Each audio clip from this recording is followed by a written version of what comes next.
Hello friends, welcome to my channel विज्ञानी ma'am. Friends, मु भाबुची आपण माने समस्त बहुत भलरे थिबे। फ्रेंड्स, एबे आमे हमर प्रति सब्जेक्ट रो मैराथन क्लास करूछु। तो मोर चैनल रे मु आपण मानक पई सीडीपी रो ग्रोथ एंड डेवलपमेंट रो पूरा टोटल 200 प्लस क्वेश्चन मु डिस्कशन करि सारिछि।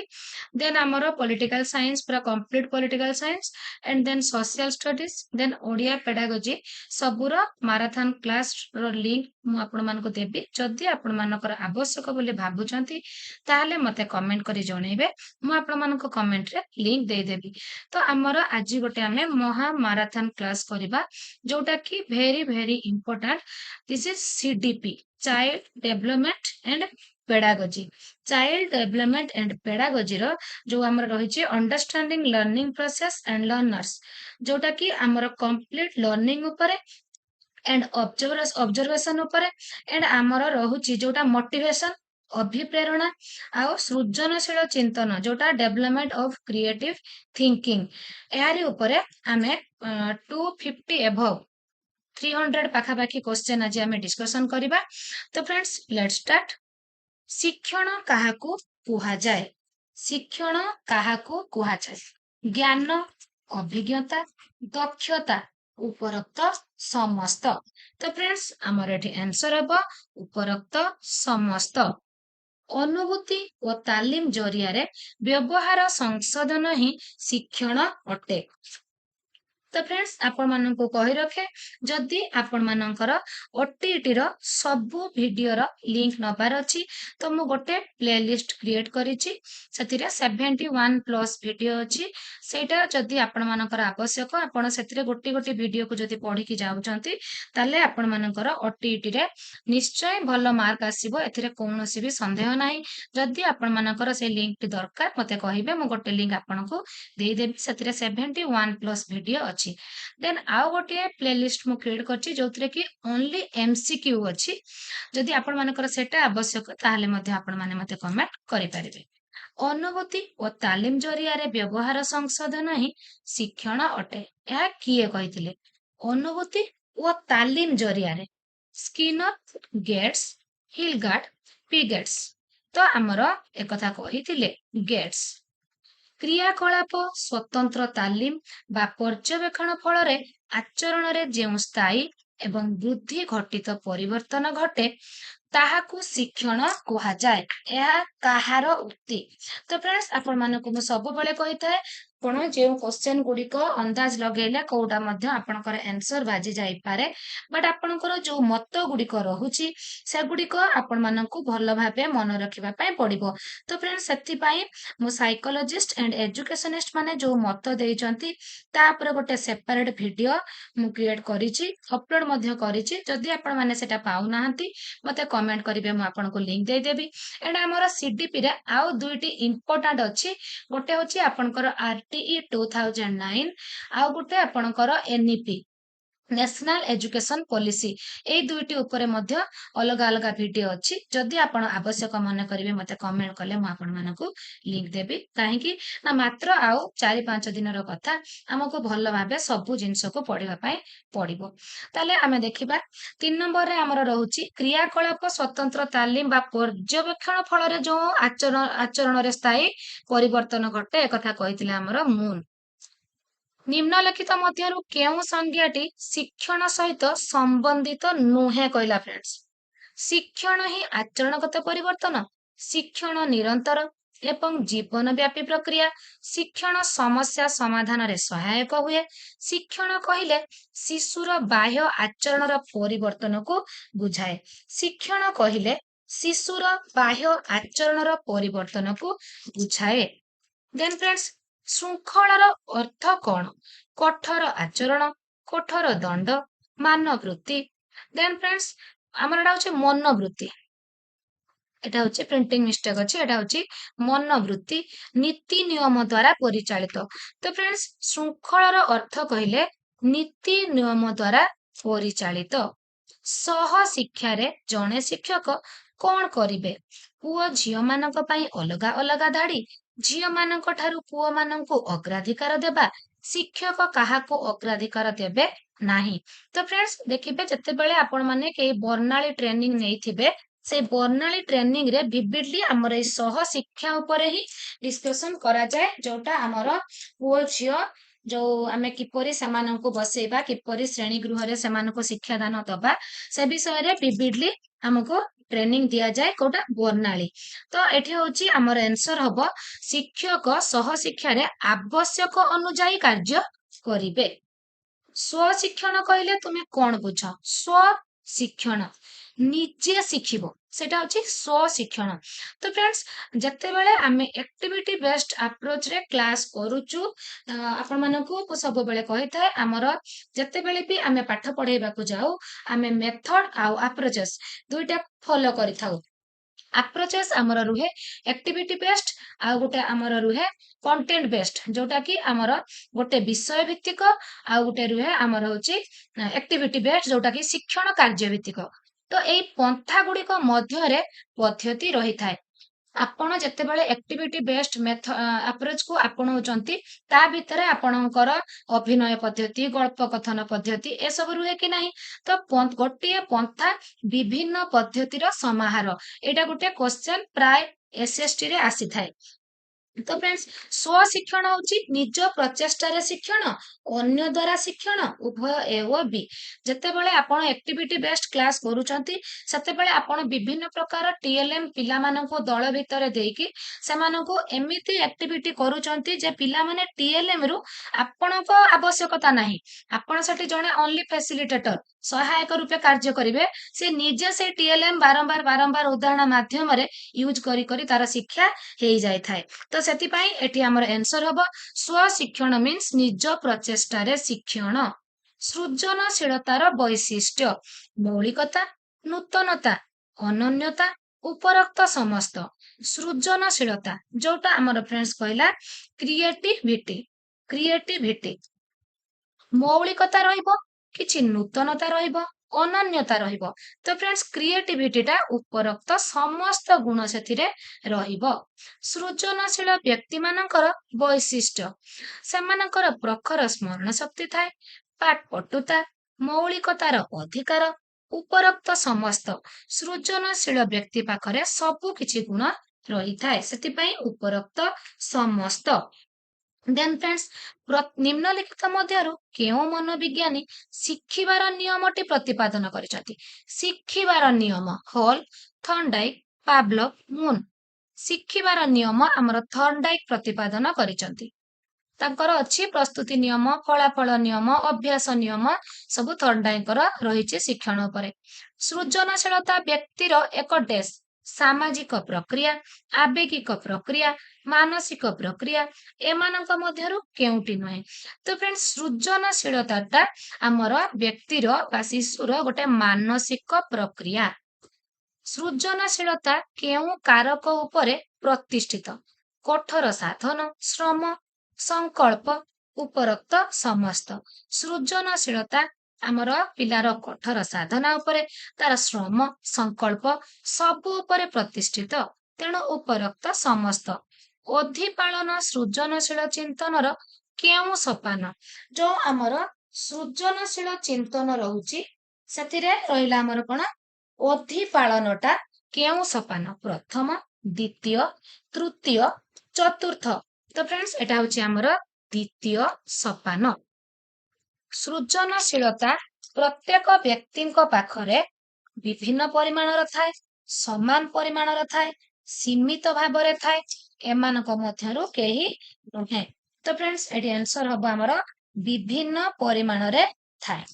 देन फ्रेंड्स हमर रहिला विभिन्न परिमाणरे थाए। सृजनशीलता ओ वृद्धि मध्यरे की प्रकार संपर्क थाए।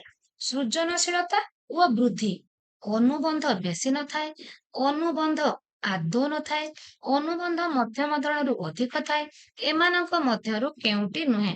सृजनशीलता ओ बुद्धि अनुबंध बेसी न थाए। टार्सन को सृजनशील परीक्षण केतेगोटी शब्दमूलक और केतेगोटी शब्द विहीन परीक्षण उपरे प्रतिष्ठित 7 रु 3। सृजनशील पिला मानकु समालोचना कले सेमाने अनुकूल मनोभाव पोषण करथांती ପ୍ରତିକୂଳ ମନୋଭାବ ପୋଷଣ କରିଥାନ୍ତି, ବେଳେ ବେଳେ ଅନୁକୂଳ ଓ ବେଳେ ବେଳେ ପ୍ରତିକୂଳ ମନୋଭାବ ପୋଷଣ କରିଥାନ୍ତି। ଏମାନଙ୍କ ମଧ୍ୟରୁ କେଉଁଟି ନୁହେଁ? ପ୍ରତିକୂଳ ମନୋଭାବ ପୋଷଣ କରିଥାନ୍ତି। ଦେନ୍ ଫ୍ରେଣ୍ଡସ୍, ସୃଜନଶୀଳତାର ଉନ୍ମେଷ ପାଇଁ ବିଦ୍ୟାଳୟରେ କେଉଁ ସୁଯୋଗ ସୃଷ୍ଟି କରିବା ଆବଶ୍ୟକ? କଳ୍ପନା ଶକ୍ତିର ବିକାଶ, ଆତ୍ମପ୍ରକାଶର ସୁବିଧା ସୁଯୋଗ, ବହୁମୁଖୀ ଚିନ୍ତନ, ଉପରୋକ୍ତ ସମସ୍ତ। ବହୁମୁଖୀ ଚିନ୍ତନ ପାଇଁ ପିଲାମାନଙ୍କୁ କେଉଁ ପ୍ରକାର କାର୍ଯ୍ୟ ଦିଆଯିବା ଆବଶ୍ୟକ? ପ୍ରକଳ୍ପ କାର୍ଯ୍ୟ, ସମସ୍ୟା ସମାଧାନ ମୂଳକ କାର୍ଯ୍ୟ। ଯେହେତୁ ବହୁମୁଖୀ ଚିନ୍ତନ କଥା କହିଲା, ସେମାନଙ୍କର ଚିନ୍ତନର ଦିଗଟା ବହୁମୁଖୀ, ଚାରିଆଡକୁ ପ୍ରସାର, ତ ତାଙ୍କୁ ଆମେ ପ୍ରକଳ୍ପ କାର୍ଯ୍ୟ, ସମସ୍ୟା ସମାଧାନ ମୂଳକ କାର୍ଯ୍ୟ ଉଭୟ ଆମେ ଦବା। ତ ଆମର ଆନ୍ସର ହେବ ଏ ଏବଂ ବି। କଳ୍ପନା ଶକ୍ତିର ବିକାଶ ପାଇଁ କେଉଁ କାର୍ଯ୍ୟ ଉପରେ ଗୁରୁତ୍ୱ ଦିଆଯିବା ଆବଶ୍ୟକ? କବିତା ଲିଖନ, ଗଳ୍ପ ଲିଖନ, ରଚନା ଲିଖନ, ଉପରୋକ୍ତ ସମସ୍ତ। କଳ୍ପନା ଶକ୍ତିର ବିକାଶ କଥା କହିଲା। କଳ୍ପନା ଶକ୍ତିର ବିକାଶ ପାଇଁ ପିଲା କବିତା ବି ଲେଖିବ, ଗଳ୍ପ ବି ଲେଖିବ, ରଚନା ବି ଲେଖିବ। ଏହା ଦ୍ୱାରା ପିଲାର କଳ୍ପନା ଶକ୍ତିର ବିକାଶ ହବ, ସେ ଅଧିକ ଇମାଜିନ କରିବ। ତ ଆନ୍ସର ହବ ଉପରୋକ୍ତ ସମସ୍ତ। ମାନସ ମନ୍ଥନ ପାଇଁ କେଉଁ ପ୍ରକାର ପ୍ରଶ୍ନ ଦିଆଯିବା ଆବଶ୍ୟକ? ମାନସ ମନ୍ଥନ, ଅଧିକ ଚିନ୍ତା କରିବ, ମାନସିକ ସ୍ତରରେ ସେ ଅଧିକ ଚିନ୍ତା କରିବ, ତାର ମାନସିକ ସ୍ତରଟା ମନ୍ଥନ ହବ। ତ କୋଉଟା? ସମସ୍ୟା ସମାଧାନ ମୂଳକ ପ୍ରଶ୍ନ, ପରୀକ୍ଷଣ, ଉଭୟ ଏ ଓ ବି। ଏମାନଙ୍କ ମଧ୍ୟରୁ କେଉଁଟି ନୁହେଁ? ଅଭିପ୍ରେରଣ ମନସ୍ତାତ୍ତ୍ୱିକ ତଥା ଶାରୀରିକ ଅବସ୍ଥା, ଏହା ଏକ ଉଦ୍ଦେଶ୍ୟମୂଳକ, ଏହା ସର୍ବଦା ଶିକ୍ଷଣରେ ସହାୟକ ହୁଏ। ଉପରୋକ୍ତ ସମସ୍ତ। ତ ଆମର ଅଭିପ୍ରେରଣ କଥା ଆସିଲା ଫ୍ରେଣ୍ଡସ୍। ଅଭିପ୍ରେରଣ ପ୍ରାଣୀର ଗୋଟେ ଲକ୍ଷ୍ୟାଭିମୁଖୀ ଆଚରଣ ଅନ୍ତର୍ଗତ ଅବସ୍ଥାକୁ ଅଭିପ୍ରେରଣା କୁହାଯାଏ। ଏହା ହେଉଛି ଗୋଟେ ମାନସିକ ପ୍ରକ୍ରିୟା। ଅଭିପ୍ରେରଣା ଆମର ଗୋଟେ, ଯେମିତି ଆମର କ୍ରିଏଟିଭିଟିଟା ଗୋଟେ ମାନସିକ ପ୍ରକ୍ରିୟା, ସୃଜନଶୀଳତାଟା, ଅଭିପ୍ରେରଣା ବି ମଧ୍ୟ ସେପରି ଆମର ଗୋଟେ ମାନସିକ ପ୍ରକ୍ରିୟା। ଅଭିପ୍ରେରଣା ଆମର ଏକ ନିର୍ଦ୍ଦିଷ୍ଟ ପ୍ରଭାବକୁ ସୂଚାଏ ନାହିଁ, ବରଂ ଅନେକ ଗୁଡ଼ିଏ ପ୍ରଭାବର ମିଶ୍ରିତ କ୍ରିୟାରୁ ଅଭିପ୍ରେରଣା ସୃଷ୍ଟି ହେଇଥାଏ। ତ ଫ୍ରେଣ୍ଡସ୍, ଅଭିପ୍ରେରଣା ଦୁଇ ପ୍ରକାର, ଆଭ୍ୟନ୍ତରୀଣ ଅଭିପ୍ରେରଣା, ବାହ୍ୟ ଅଭିପ୍ରେରଣା। ଆଭ୍ୟନ୍ତରୀଣ ଅଭିପ୍ରେରଣାଟା କଣ? ଏଥିରେ ବାହ୍ୟ ଉଦ୍ଦୀପକର ଆବଶ୍ୟକ ନଥାଏ। ଯେମିତି ବାହ୍ୟ ଅଭିପ୍ରେରଣାଟା ପ୍ରଶଂସା, ନିନ୍ଦା, ପୁରସ୍କାର, ଭଲ ନମ୍ବର ରଖିବା, ସେମାନେ ଗୋଟେ କିଛି ଭଲ ସମ୍ମାନ ପାଇବା, ଏଇଗୁଡିକ ସବୁ ହଉଛି ବାହ୍ୟ ଅଭିପ୍ରେରଣା। ଏଟାର ବାହ୍ୟ ବସ୍ତୁର ଇପ୍ସିତ ବା ଇଚ୍ଛା ଥାଏ, କିନ୍ତୁ ଆଭ୍ୟନ୍ତରୀଣ ଅଭିପ୍ରେରଣାରେ କୌଣସି ବାହ୍ୟ ଉଦ୍ଦୀପକ ଆବଶ୍ୟକ ନାହିଁ। ଏଠି ପିଲାକୁ ଭୋକ ଲାଗିବା, ଖାଦ୍ୟ ପାନୀୟର ଆବଶ୍ୟକତା ଜାଣିପାରିବା, ଶିଶୁର ଆଗ୍ରହ, ନିଜ ଭବିଷ୍ୟତ ବିଷୟରେ ଉଚ୍ଚ ଅଭିଳାଷ କରିବା, କୌଣସି କାର୍ଯ୍ୟରେ ସୁନାମ ଅର୍ଜନ ପାଇଁ ଇଚ୍ଛା କରିବା, ସ୍ନେହ ଆଦର ପାଇବା ପାଇଁ ଇଚ୍ଛା କରିବା, ଅନ୍ୟକୁ ଟପି ଯିବା ପାଇଁ ଇଚ୍ଛା କରିବା, ଏଗୁଡା ସବୁ ତା ମନର ଗୋଟେ ଗୋଟେ ଅଭିଳାଷ ବା ଇଚ୍ଛା। ଏଟା ହଉଛି ଆମର ଆଭ୍ୟନ୍ତରୀଣ, ତା ଆଭ୍ୟନ୍ତରରୁ ଅଭିପ୍ରେରଣାଟା ଆସୁଛି। କିନ୍ତୁ ବାହ୍ୟ ଅଭିପ୍ରେରଣାଟା ତାକୁ ଜଣେ ପ୍ରଶଂସା କରୁଛି କି ନିନ୍ଦା କରୁଛି କି ଗାଳି ଦଉଛି କି ପୁରସ୍କାର ଦଉଛି କି ଭଲ ନମ୍ବର ଦଉଛି, ଏଇଟା ହଉଛି ବାହ୍ୟ ଅଭିପ୍ରେରଣା। ତ ଅଭିପ୍ରେରଣା ଏକ ମନସ୍ତାତ୍ତ୍ୱିକ ତଥା ଶାରୀରିକ ଅବସ୍ଥା, ଏହା ଏକ ଉଦ୍ଦେଶ୍ୟମୂଳକ, ଏହା ସର୍ବଦା ଶିକ୍ଷଣରେ ସହାୟକ ହୁଏ। ଉପରୋକ୍ତ ସମସ୍ତ। ତ ଫ୍ରେଣ୍ଡସ୍, ଏଠି ଆମର ଆନ୍ସର ହବ ଉପରୋକ୍ତ ସମସ୍ତ। ନିମ୍ନଲିଖିତ ମଧ୍ୟରୁ କେଉଁ ଅନୁବନ୍ଧ ସିଦ୍ଧାନ୍ତରେ ଅଭିସନ୍ଧି ପ୍ରାଣୀ ଦ୍ୱାରା କରାଯାଇଥିବା ପ୍ରତିକ୍ରିୟା ପରେ ଦିଆଯାଇଥାଏ? ପ୍ରତିକ୍ରିୟା ପରେ ଦିଆଯାଇଥାଏ। ଚେଷ୍ଟା ଓ ତ୍ରୁଟିର ସିଦ୍ଧାନ୍ତ, ସମ୍ବନ୍ଧ ପ୍ରତ୍ୟାବର୍ତ୍ତନ ସିଦ୍ଧାନ୍ତ, କ୍ରିୟା ପ୍ରସୂତ ସିଦ୍ଧାନ୍ତ। ପ୍ରତ୍ୟେକ ଆଚରଣ ପଛରେ କେଉଁ ଉପାଦାନ ଅଛି? ଅଭିପ୍ରାୟ, ଇଚ୍ଛା, ଆବଶ୍ୟକତା, ଉପରୋକ୍ତ ସମସ୍ତ। ପ୍ରତ୍ୟେକ ଆଚରଣ ପଛରେ ଆପଣଙ୍କର ଅଭିପ୍ରାୟ ଥାଇପାରେ, ଇଚ୍ଛା ଥାଇପାରେ, ଆବଶ୍ୟକତା ବି ଥାଇପାରେ। ତ ଏଇ ତିନିଟା ଯାକ ହବ, ତ ସେଥିପାଇଁ ଆନ୍ସର ଉପରୋକ୍ତ ସମସ୍ତ। ବିଭିନ୍ନ କାର୍ଯ୍ୟ ପ୍ରତି ବ୍ୟକ୍ତିର ଅଭିପ୍ରେରଣାର ପରୀକ୍ଷଣ ଦୃଷ୍ଟିରୁ ଏହା କେତେ ପ୍ରକାର? ପରୀକ୍ଷଣ ଦୃଷ୍ଟିରୁ ଏହା କେତେ ପ୍ରକାର? 2 ପ୍ରକାର, 3 ପ୍ରକାର, 4 ପ୍ରକାର ନା 5 ପ୍ରକାର? ତ ଏଟା ସେ କହୁଛି କୋଉ ଦୃଷ୍ଟିରୁ? ଆମର ବ୍ୟକ୍ତିର ଅଭିପ୍ରେରଣା ପରୀକ୍ଷଣ ଦୃଷ୍ଟିରୁ ଏହା ହେଉଛି ଆମର 3 ପ୍ରକାର। ପରୀକ୍ଷଣ ଦୃଷ୍ଟିରୁ ଏହା 3 ପ୍ରକାର। ଅଭିପ୍ରେରଣାର ମାତ୍ରା ବା ପରିଣାମ। ମାତ୍ରା ବା ପରିଣାମ ସାମାନ୍ୟ, ମଧ୍ୟବିତ୍ତ, ତୀବ୍ର, ଉପରୋକ୍ତ, ସମସ୍ତ। ତ फ्रेंड्स आंसर हबो ଅଭିପ୍ରେରଣାର ମାତ୍ରା ହେଉଛି ଆମର ଉପରୋକ୍ତ ସମସ୍ତ। ଅଭିପ୍ରେରଣା କେତେ ପ୍ରକାର ହୋଇପାରେ?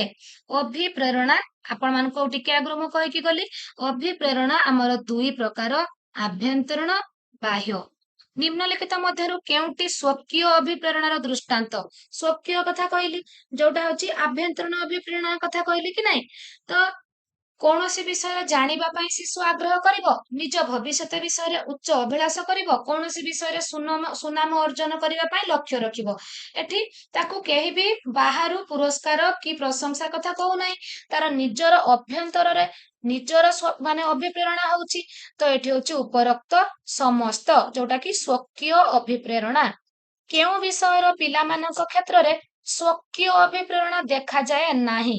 ଛୋଟ ପିଲା, ବଡ଼ ପିଲା, ଉଭୟ ଏ ଓ ବି ଏମାନଙ୍କ ମଧ୍ୟରୁ କେଉଁଟି ନୁହେଁ? ସାଧାରଣତଃ ଛୋଟ ପିଲାମାନଙ୍କୁ ବାହ୍ୟ ଅଭିପ୍ରେରଣାର ଆବଶ୍ୟକତା ଥାଏ।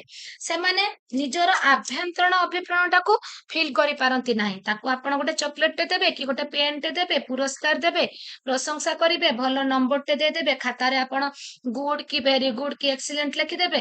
ତ ଏଇଗୁଡା ସିଏ ପାଇଗଲା ମାନେ ତା ମନରେ ଖୁସି ଆସିଯାଏ। ତ ତାର ସବୁବେଳେ ବାହ୍ୟ ଅଭିପ୍ରେରଣା ରହିଥାଏ। ସ୍ୱକୀୟ ଅଭିପ୍ରେରଣା ତା ପାଖରେ ଦେଖାଯାଏ ନାହିଁ ଯୋଉଟା ଆଭ୍ୟନ୍ତରୀଣ ଅଭିପ୍ରେରଣା। ତ ଏଟା ହଉଛି ଗୋଟେ ଛୋଟ ପିଲା। ଯେତେବେଳେ ଶିଶୁ ପାଖରେ ସ୍ୱକୀୟ ଅଭିପ୍ରେରଣା ଦେଖାଯାଏ ନାହିଁ ସେ କ୍ଷେତ୍ରରେ ପିତାମାତା ବା ଶିକ୍ଷକ କଣ କରିବା ଉଚିତ? ଯେତେବେଳେ ଦେଖିଲେ ଆମେ ଯେ ପିଲାଟି ତାର ସ୍ପଣ୍ଟାନିୟସଲି ତାର ମୋଟିଭେସନ ହଉନାହିଁ, ତାର ସ୍ୱତଃସ୍ଫୂର୍ତ୍ତ ମୋଟିଭେସନ ତାର ହଉ ନାହିଁ, ତାକୁ ସେତେବେଳେ ଆପଣ କଣ କରିବେ? ନିଶ୍ଚୟ ଆପଣ ବାହ୍ୟ ଅଭିପ୍ରେରଣା କିଛି ଦେବା ପାଇଁ ଚେଷ୍ଟା କରିବେ। ତାର ପାଠରେ କି ମାର୍କ ରଖିବାରେ କି ସାଙ୍ଗମାନଙ୍କ ସାଙ୍ଗରେ କମ୍ପିଟିସନ କରିକି ପ୍ରଶଂସା ପାଇବାରେ କି ଉଚ୍ଚ ଅଭିଳାଷରେ କୌଣସିଥିରେ ଆଗ୍ରହ ଆପଣ ଦେଖିବାକୁ ପାଇଲେ ନାହିଁ। ତ ଆପଣ ସେତେବେଳେ ତାକୁ ଗୋଟିଏ ପୁରସ୍କାର ଦେବା କଥା କହିବେ କି ଗୋଟେ ପ୍ରାଇଜ ଦେବେ କି ତାକୁ ପ୍ରଶଂସା କରିବେ କି ତାକୁ ସମ୍ମାନିତ ପ୍ରେୟାର କ୍ଲାସରେ ସମ୍ମାନିତ କରିବା କଥା ଚିନ୍ତା କରିବେ। ତ ଏମିତି କିଛି ଡିକ୍ଲାର କରିବା ଦ୍ଵାରା ତାକୁ ଆପଣ ଯଦି ବାହ୍ୟ ଅଭିପ୍ରେରଣା ଦେବେ କି ପ୍ରୋତ୍ସାହନ ଦେବେ ତାହେଲେ ଯାଇକି ତା ପାଇଁ ସବୁ କିଛି ଠିକ ହେଇପାରିବ। ତ ଆନ୍ସର ହବ ଉଭୟ ଏ ଓ ବି। ନିମ୍ନଲିଖିତ ମଧ୍ୟରୁ କେଉଁଟି ବାହ୍ୟ ଅଭିପ୍ରେରଣାର ଦୃଷ୍ଟାନ୍ତ? ପ୍ରଶଂସା, ନିନ୍ଦା, ପୁରସ୍କାର, ଉପରୋକ୍ତ, ସମସ୍ତ। ତ फ्रेंड्स ଏଠି ଆନ୍ସର ହବ ଆମର ଉପରୋକ୍ତ ସମସ୍ତ। ବାହ୍ୟ ଅଭିପ୍ରେରଣା ଏ ସବୁ ଗୁଡିକ ହବ। ଶିଶୁ କେଉଁ ଆଚରଣକୁ ପୁନରାବୃତ୍ତି କରେ? ତୃପ୍ତିଦାୟକ, ଅତୃପ୍ତିଦାୟକ, ଉଭୟ ଏ ବି ଏମାନଙ୍କ ମଧ୍ୟରୁ କେଉଁଟି ନୁହେଁ?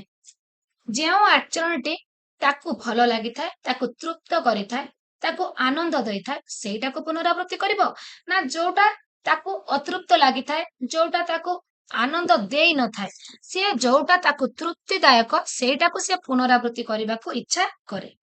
ଶିକ୍ଷକଙ୍କର କେଉଁ ଗୁଣ ଶିଶୁକୁ ଶିକ୍ଷଣ ପାଇଁ ଉତ୍ସାହିତ କରିଥାଏ? ଆଚରଣ, ଆଶା, ପ୍ରତ୍ୟାଶା, ଉପରୋକ୍ତ ସମସ୍ତ। ତ फ्रेंड्स ଏଠି ଆମର ଆନ୍ସର ହବ ଉପରୋକ୍ତ ସମସ୍ତ। ଶିକ୍ଷଣର ପ୍ରମୁଖ କାର୍ଯ୍ୟ ନିଦାନ କରିବା, ଉପଚାର କରିବା, ମୂଲ୍ୟାଙ୍କନ କରିବା, ଉପରୋକ୍ତ ସମସ୍ତ।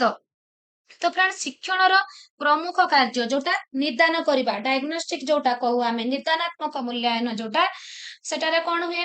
ଆପଣ ନିଦାନାତ୍ମକ ମୂଲ୍ୟାୟନ କରିବା ପରେ ତାକୁ ପୁନର୍ବଳନ କାର୍ଯ୍ୟ ରିମେଡିଆଲ କୋଚିଂ ତା ପାଇଁ କରିଥାନ୍ତି। ତ ଏଟା ଶିକ୍ଷଣର ପ୍ରମୁଖ କାର୍ଯ୍ୟ। ତା ପାଇଁ ଉପଚାର ମଧ୍ୟ ରହିଥାଏ। ତାପରେ ଆପଣ ଶିକ୍ଷାଦାନ ଦେଲା ପରେ ମୂଲ୍ୟାଙ୍କନ କରିବା ବି ନିଶ୍ଚିତ ଆବଶ୍ୟକ। ତ ଆମର ଆନ୍ସର ହଉଛି ଉପରୋକ୍ତ ସମସ୍ତ। ଶିକ୍ଷଣ କୌଶଳ ଶିକ୍ଷଣ ବିଧି ଠାରୁ ଅଧିକ ବ୍ୟାପକ ହୋଇଥାଏ, କମ ବ୍ୟାପକ ହୋଇଥାଏ, ଅଧିକ ବିଶିଷ୍ଟ ହୋଇଥାଏ, କମ ବିଶିଷ୍ଟ ହୋଇଥାଏ? ତ फ्रेंड्स ଆମର ଆନ୍ସର ହବ ଶିକ୍ଷଣ କୌଶଳ ଶିକ୍ଷଣ ବିଧି ଠାରୁ ଅଧିକ ବ୍ୟାପକ ହୋଇଥାଏ। ଦେନ୍ फ्रेंड्स ଆମେ ଯିବା 36 ବ୍ୟକ୍ତିଗତ ପାର୍ଥକ୍ୟକୁ କେତେ ଭାଗରେ ବିଭକ୍ତ କରାଯାଇଛି? ବ୍ୟକ୍ତିଗତ ପାର୍ଥକ୍ୟ ଆମର ଯୋଉଟା କୁହାଯାଏ ଇଣ୍ଡିଭିଜୁଆଲ ଡିଫରେନ୍ସ 5 ଭାଗ, 4 ଭାଗ, 2 ଭାଗ ଏମାନଙ୍କ ମଧ୍ୟରୁ କେହି ନୁହେଁ। ଆନ୍ସର ଆମର 2 ଭାଗ। ଶିଶୁ କେଉଁ ମାଧ୍ୟମରେ ଶିକ୍ଷା ଗ୍ରହଣ କରେ? पर्यवेक्षण अनुकरण अनुभूति उपरोक्त समस्त। तो शिशु पर्यवेक्षण माध्यम अनुकरण माध्यम अनुभूति माध्यम पिलाटी जेतेबेले पुरा छोट शिशुटी तार घरु आपण ताको जो मातृभाषार ताको जहाँ भी कहबाकू कहिबे से विद्यालय को आसीबा पूर्वरु शिखिकी आसी थाए। केमिति शिखिकी आसी थाए मातृभाषार ना आपण ताको इंग्लिश की हिंदी ताको विद्यालय रे आसी शिक्षा दियंती किंतु तार मातृभाषार नॉलेज से गेन करके आसी थाए। केमिति से तार घरे अनुकरण करके शिखिकी आसी थाए। तापरे से पर्यवेक्षण करके मध्य बहुत शिखि थाए आउ ता निजर अनुभूति रु मध्य शिक्षा करि थाए। तो आंसर हबो उपरोक्त समस्त। अनुकरणर अर्थ अविकल नकल करिबा मन को मन नुआ करि देखाइबा अनुसृत न करिबा एमानक मध्यरु केउंटी नुहे। तो फ्रेंड्स अनुकरण करिबा अविकल नकल करिबा कौशल पुरस्कार प्रशंसा दंड बा निंदा उपरोक्त समस्त। तो अभिप्रेरणार कौशल पुरस्कार प्रशंसा दंड बा निंदा उपरोक्त समस्त। आमे किंतु विद्यालय स्तर रे दंड बा निंदा देई नथाउ किंबा करी नथाउ किंतु सेटा मध्य गोटे अभिप्रेरणार कौशल। सृजनशील प्रक्रिया केउ सोपान देई गति करि थाए प्रस्तुति अनुप्रेरणा प्रसारण अधिपालन प्रस्तुति अधिपालन अनुप्रेरणा प्रसारण प्रसारण अधिपालना प्रस्तुति अनुप्रेरणा अनुप्रेरणा प्रस्तुति प्रसारण अधिपालन। तो फ्रेंड्स हमर आंसर कोटा हबो प्रस्तुति अधिपालन अनुप्रेरणा देन प्रसारण प्रस्तुति अधिपालन अनुप्रेरणा देन होचे हमर प्रसारण। देन फ्रेंड्स सृजनशीलतार प्रतिबंधक प्रतिकूल मनोभाव त्रुटियुक्त शिक्षादान पद्धति अनमनीय और गतानुगतिक पाठ्यक्रम उपरोक्त समस्त। तो फ्रेंड्स एटा होची हमर कहला जोटा क्रिएटिविटी कथा कहला तार प्रतिबंधक गुड़िक प्रतिकूल मनोभाव निश्चय रहिबा द्वारा पिलाटीर क्रिएटिविटी गुण बढ़ी न थाए।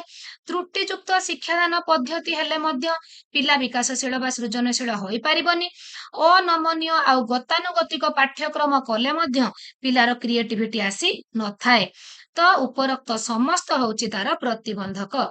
सृजनशीलता को उत्साहित करबा निमंते नियमावली बहुमुखी चिंतनर सुविधा कल्पना शक्तिर विकास आत्म प्रकाशर सुविधा उपरोक्त समस्त। तो फ्रेंड्स आमर सृजनशीलता को उत्साहित करबा पई पिलाटीर बहुमुखी चिंतनर सुविधा आपण कराइबा आवश्यक। कल्पना शक्ति जोटा इमेजिनेशन तार विकास मध्य हेबा आवश्यक। पिलाटी जेमिति तार निजर आत्म प्रकाश करि पारुथबो सेति पई मध्य सुविधा दबा दरकार नले बहुत क्रिएटिविटी थाए जहा कि लुचिकी रही जाए पिलार निजर आत्म प्रकाश करबा को साहस हुए नाही जहा फल रे कि सेटा होची ऊपर को प्रकाश पाए नाही। तो ए तीनोटी जाक हमर आंसर रहउची। तो हमर आंसर होची उपरोक्त समस्त। सृजनात्मक विद्यार्थी सेही माने जेउ माने अमूर्त चिंतन एवं समस्या समाधान रे श्रेष्ठ होइतांती ड्राइंग एवं पेंटिंग रे बहु दक्ष परीक्षा गुड़िक समस्त अधिक अंक प्राप्ति करतांती उपरोक्त समस्त। तो फ्रेंड्स उपरोक्त समस्त सबु गुड़िक रहिबा दरकार सृजनात्मक विद्यार्थी पाखरे। निम्नलिखित मध्यरु केउटी सकारात्मक पुनर्बलनर गोटिए उदाहरण स्वतंत्र सुविधा पुरस्कार सम्मान उपरोक्त समस्त। आपण जो पुनर्बलन कार्य देबे ता पई निश्चय स्वतंत्र सुविधा करिवे तापरे देखिबे जो जनरल आपण उद्देश्य नै कि एक्टिविटी करके पाठ पढाइले देखिले पिलाटीर डेवलपमेंट हेलानी तो आपण को पुनर्बलन जो रिमेडियल कोचिंग दबा पई पड़िबो जहा फल रे ता पई पुरस्कार व्यवस्था भी करिवे। पिलाटी को आपण हतोत्साह न करिकी ताको सम्मान मध्य देबे। तो उपरोक्त समस्त। नकारात्मक पुनर्बलन उदाहरण दंड गाली माड़ उपरोक्त समस्त सबु गुड़िक होची फ्रेंड्स हमर नकारात्मक पुनर्बलन। तो आंसर हबो हमर उपरोक्त समस्त। देन फ्रेंड्स निम्नलिखित मध्यरु କେଉଁ ଉପାଦାନଟି ଅନ୍ତର୍ମୁଖୀ ପିଲାମାନଙ୍କର ଅଭିପ୍ରେରଣାରେ ସହାୟକ ହୋଇଥାଏ? ପ୍ରଶଂସା, ପୁରସ୍କାର, ଦଣ୍ଡ, ଉପରୋକ୍ତ, ସମସ୍ତ। ତ ଅନ୍ତର୍ମୁଖୀ ପିଲାମାନଙ୍କର ଅଭିପ୍ରେରଣାରେ ପ୍ରଶଂସା ଆଉ ପୁରସ୍କାର ଦୁଇଟି ଯାକ ସହାୟକ ହୋଇଥାଏ, ଏ ଓ ବି। ମୁଁ ବାରମ୍ବାର ଆପଣ ମାନଙ୍କୁ କହିଥାଏ, ଏମିତି ସିଡିପି ରେ ଆମର 2024 ରେ ମଧ୍ୟ ଯୋଉ ପେପର 2 ର ଯୋଉ ଏକ୍ସାମ ରେ ଆସିଥିଲା, ଆନ୍ସର ସିଟ୍ ଦେଖିବା ଆପଣ ମାନେ ବହୁତ ଗୁଡିଏ କ୍ୱେଶ୍ଚନ ର ଆନ୍ସର ଦୁଇଟା ଥିଲା, ଏ ବି ଥିବ ନହେଲେ ଏ ସି ଥିବ, ମାନେ ଦୁଇଟା ଆନ୍ସର ଠିକ ଥିଲା। ତ ଏମିତି ବି ବହୁତ କିଛି କ୍ୱେଶ୍ଚନ ଆସେ ଯୋଉଗୁଡା କି ଆପଣଙ୍କର ଦିଟା ପୁରା ଭୁଲ ଥିବ ଆଉ ଦୁଇଟା ଠିକ ହେଇଥିବ, ଏମିତି ବି ବହୁତ କ୍ୱେଶ୍ଚନ ଆସିଥାଏ, ଯୋଉଟା କି ଉଦାହରଣ ମୁଁ ନିଜେ 2024 ର ଯୋଉ ଆନ୍ସର ସିଟ୍ ଦେଖିଥିଲି ସେଥିରେ ଦେଖିଥିଲି ବହୁତ ଗୁଡିଏ ରିଲେଟେଡ ଆନ୍ସର ଥିଲା। ତ ଏଠି ମଧ୍ୟ ଆମର ସେମିତି ପ୍ରଶଂସା ଆଉ ପୁରସ୍କାର ଦୁଇଟା ହଉଛି ଅନ୍ତର୍ମୁଖୀ ପିଲାମାନଙ୍କର ଅଭିପ୍ରେରଣ। ତ ଆମର ଯୋଉ 49 ରେ ରହୁଛି ବହୁର୍ମୁଖୀ ପିଲାମାନଙ୍କର ଅଭିପ୍ରେରଣ, ତ ଏଇଟା ହଉଛି ଆମର ନିନ୍ଦା ଆଉ ଗାଳି, ଆମର ଉଭୟ ଏ ଓ ସି। ଦେନ୍ ଫ୍ରେଣ୍ଡସ୍, ବ୍ୟକ୍ତିଗତ ପ୍ରଭେଦ କେଉଁ କ୍ଷେତ୍ରରେ ଦେଖାଯାଏ? ଶାରୀରିକ, ବୌଦ୍ଧିକ, କୃତିତ୍ୱ ଗୁଣାବଳୀ, ଉପରୋକ୍ତ, ସମସ୍ତ। ତ ଫ୍ରେଣ୍ଡସ୍, ଆମର ଏଠି ହବ ବ୍ୟକ୍ତିଗତ ପ୍ରଭେଦ, ଯୋଉଟା ଇଣ୍ଡିଭିଜୁଆଲ ଡିଫରେନ୍ସଟା ଆମର ଶାରୀରିକ, ବୌଦ୍ଧିକ, କୃତିତ୍ୱ ଗୁଣାବଳୀ ସବୁଥିରେ ଦେଖାଯାଏ, ସବୁ କ୍ଷେତ୍ରରେ। ତ ଉପରୋକ୍ତ ସମସ୍ତ। ଗୋଟିଏ ଷଷ୍ଠ ଶ୍ରେଣୀ ପିଲାକୁ ଆପଣ ନେବେ, ତାର ଶାରୀରିକ ଦୁଇଟି, ଷଷ୍ଠ ଶ୍ରେଣୀର ଦୁଇଟି ପିଲାକୁ ନେବେ, ସମାନ କ୍ଲାସ, ସମାନ ବୟସ, ଆପଣ ନେବେ, ଦେଖିବେ ତାଙ୍କର ଶାରୀରିକ, ବୌଦ୍ଧିକ, କୃତିତ୍ୱ ଗୁଣାବଳୀରେ ବ୍ୟକ୍ତିଗତ ପ୍ରଭେଦ ଦେଖାଯାଏ କି ନାହିଁ? ତ ଆମର ଏଠି ଆନ୍ସର ହେଲା ଉପରୋକ୍ତ ସମସ୍ତ। ନିମ୍ନ ସାମାଜିକ ପରିବେଶରୁ ଆସୁଥିବା ପିଲାମାନଙ୍କ ପାଇଁ କେଉଁ ସୁବିଧା ଗ୍ରହଣ କଲେ ସେମାନଙ୍କର ପାଠ ପଢାର ବିଫଳତା ହ୍ରାସ ପାଇବ? ନିମ୍ନ ସାମାଜିକ ପରିବେଶରୁ ଆସୁଥିବା ଯୋଉ ପିଲାମାନଙ୍କ ପାଇଁ ଯଦି ଆମେ ସୁବିଧା କରେଇଦବା, ତ ତାଙ୍କର ପାଠ ପଢାର ବିଫଳତା ହ୍ରାସ ପାଇବ।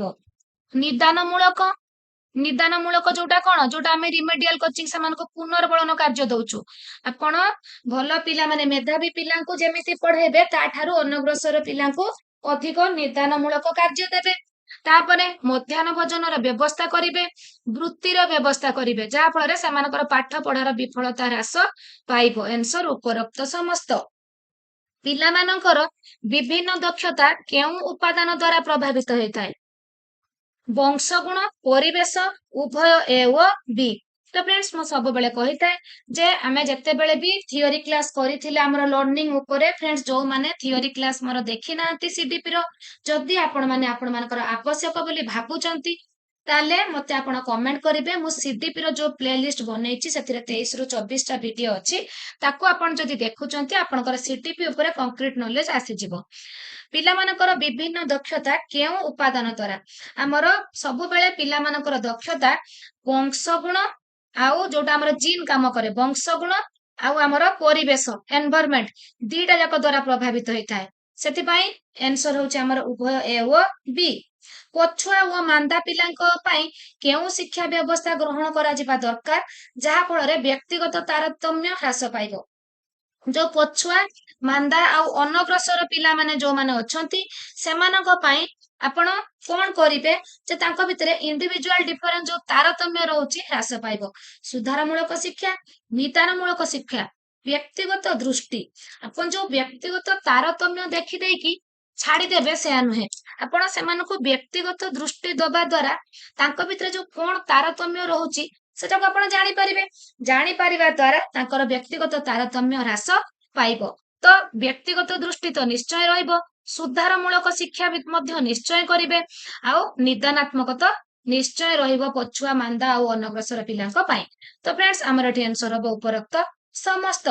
ପର୍ଯ୍ୟବେକ୍ଷଣ ତତ୍ତ୍ୱ କାହା ଦ୍ଵାରା ପ୍ରତିପାଦିତ? ଫ୍ରେଣ୍ଡସ୍, ମୁଁ ଏଟା ଆପଣ ମାନଙ୍କୁ ଥିଓରି କ୍ଲାସରେ ବି କହିଥିଲି, ଯେତେବେଳେ ଥିଓରି ପରେ ମୁଁ ଏମସିକ୍ୟୁ ଆଣିଥିଲି ସେତେବେଳେ ମଧ୍ୟ ମୁଁ କହିଥିଲି। ତ ପର୍ଯ୍ୟବେକ୍ଷଣ ତତ୍ତ୍ୱ କାହା ଦ୍ଵାରା ପ୍ରତିପାଦିତ? ଆପଣଙ୍କର ବନ୍ଦୁରା ଓ ୱାଲଟନ, ବନ୍ଦୁରା ଓ ୱାଲଟନ ଉଭୟ ଏ ଓ ବି। ଏମିତି କ୍ୱେଶ୍ଚନ ଆସିଛି, ମୁଁ ଦେଖିଛି ଗୋଟେ ଗୋଟେ ଜାଗାର ଖାଲି ବନ୍ଦୁରା ମଧ୍ୟ ଅଛି, ତ ଯଦି କେବଳ ବନ୍ଦୁରା ବି ଥିବ ଆପଣ ମାନେ ସେଠି ଠିକ ମାରିଲେ ଆନ୍ସର ଠିକ ରହିବ, ଆଉ ଯୋଉଠି ବନ୍ଦୁରା ଆଉ ୱାଲଟନ ଥିବ ସେଠି ମଧ୍ୟ ବନ୍ଦୁରା ଆଉ ୱାଲଟନ ଦେଖିକି ଠିକ କରିବେ। ପର୍ଯ୍ୟବେକ୍ଷଣର ଅର୍ଥ ଦେଖିବା, ନିରୀକ୍ଷଣ କରିବା, ଉଭୟ ଏ ଓ ବି ଏମାନଙ୍କ ମଧ୍ୟରୁ କେଉଁଟା ନୁହେଁ? ନିରୀକ୍ଷଣ କରିବା, ପର୍ଯ୍ୟବେକ୍ଷଣ କରିବା ମାନେ ଖାଲି ଆପଣ ଏରକ ଦେଖିଦେବେ ନୁହେଁ, ନିରୀକ୍ଷଣ କରିବେ। ପର୍ଯ୍ୟବେକ୍ଷଣ ପଦ୍ଧତି ଦ୍ଵାରା କେଉଁ ଶ୍ରେଣୀର ପିଲାମାନଙ୍କୁ ଶିଖିବା ସହଜ ହୁଏ? ପର୍ଯ୍ୟବେକ୍ଷଣ ପଦ୍ଧତି ଦ୍ଵାରା ନିମ୍ନ ଶ୍ରେଣୀ, ଉଚ୍ଚ ପ୍ରାଥମିକ ଶ୍ରେଣୀ, ଉଚ୍ଚ ଶ୍ରେଣୀ, ଉଚ୍ଚ ମାଧ୍ୟମିକ ଶ୍ରେଣୀ। ପର୍ଯ୍ୟବେକ୍ଷଣ ପଦ୍ଧତି ଦ୍ଵାରା ନିମ୍ନ ଶ୍ରେଣୀ, ଅବଜରଭେସନ ଦ୍ଵାରା ନିମ୍ନ ଶ୍ରେଣୀର ପିଲାମାନଙ୍କୁ ପଠନରେ ସୁବିଧା ହୁଏ। କେଉଁ ପଦ୍ଧତିରେ ଶିକ୍ଷାଦାନ କଲେ ପିଲାମାନେ ଭଲ ଭାବେ ଶିଖିବାର ସୁଯୋଗ ପାଇବେ ଆଉ ଧାରଣା ଦୀର୍ଘସ୍ଥାୟୀ ହେବ? ଅନୁକରଣ, ପର୍ଯ୍ୟବେକ୍ଷଣ, ସମସ୍ୟା ସମାଧାନ ଏମାନଙ୍କ ମଧ୍ୟରୁ କେଉଁଟି ନୁହେଁ? ତ ଫ୍ରେଣ୍ଡସ୍, ଯେତେବେଳେ ପିଲାଟି ପର୍ଯ୍ୟବେକ୍ଷଣ କରୁଛି ସେତେବେଳେ ତାର ବାସ୍ତବ ଜ୍ଞାନ ହାସଲ ହଉଛି। ବାସ୍ତବ ଜ୍ଞାନ ହାସଲ ହବା ଦ୍ଵାରା ତାର ଶିକ୍ଷଣଟି ଦୀର୍ଘସ୍ଥାୟୀ ହେଉଛି। ଅଙ୍କୁରୋଦ୍ଗମ ପରୀକ୍ଷା, ଲୁହା କଣ୍ଟାରେ କଳଙ୍କି ଲାଗିବା ପରୀକ୍ଷା, ମାଇ ଫୁଲରେ ପରାଗରେଣୁ ପଡି ଫଳ ହେବା, ଏହା କେଉଁ ପଦ୍ଧତିର ଉଦାହରଣ? ପ୍ରଯତ୍ନ ପ୍ରମାଦ, ପର୍ଯ୍ୟବେକ୍ଷଣ, ସମସ୍ୟା ସମାଧାନ, ଅଭ୍ୟାସ ଗଠନ ପଦ୍ଧତି।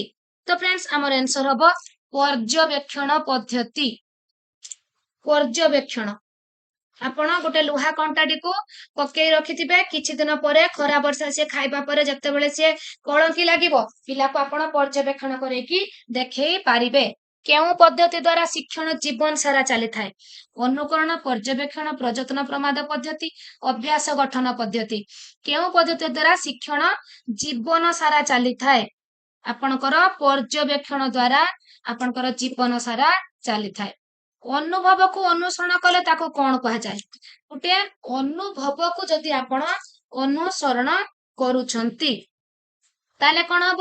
ସହାନୁଭୂତି, ଅନୁକରଣ, ଉପଦେଶ ଗ୍ରହଣ ଏମାନଙ୍କ ମଧ୍ୟରୁ କେଉଁଟି ନୁହେଁ?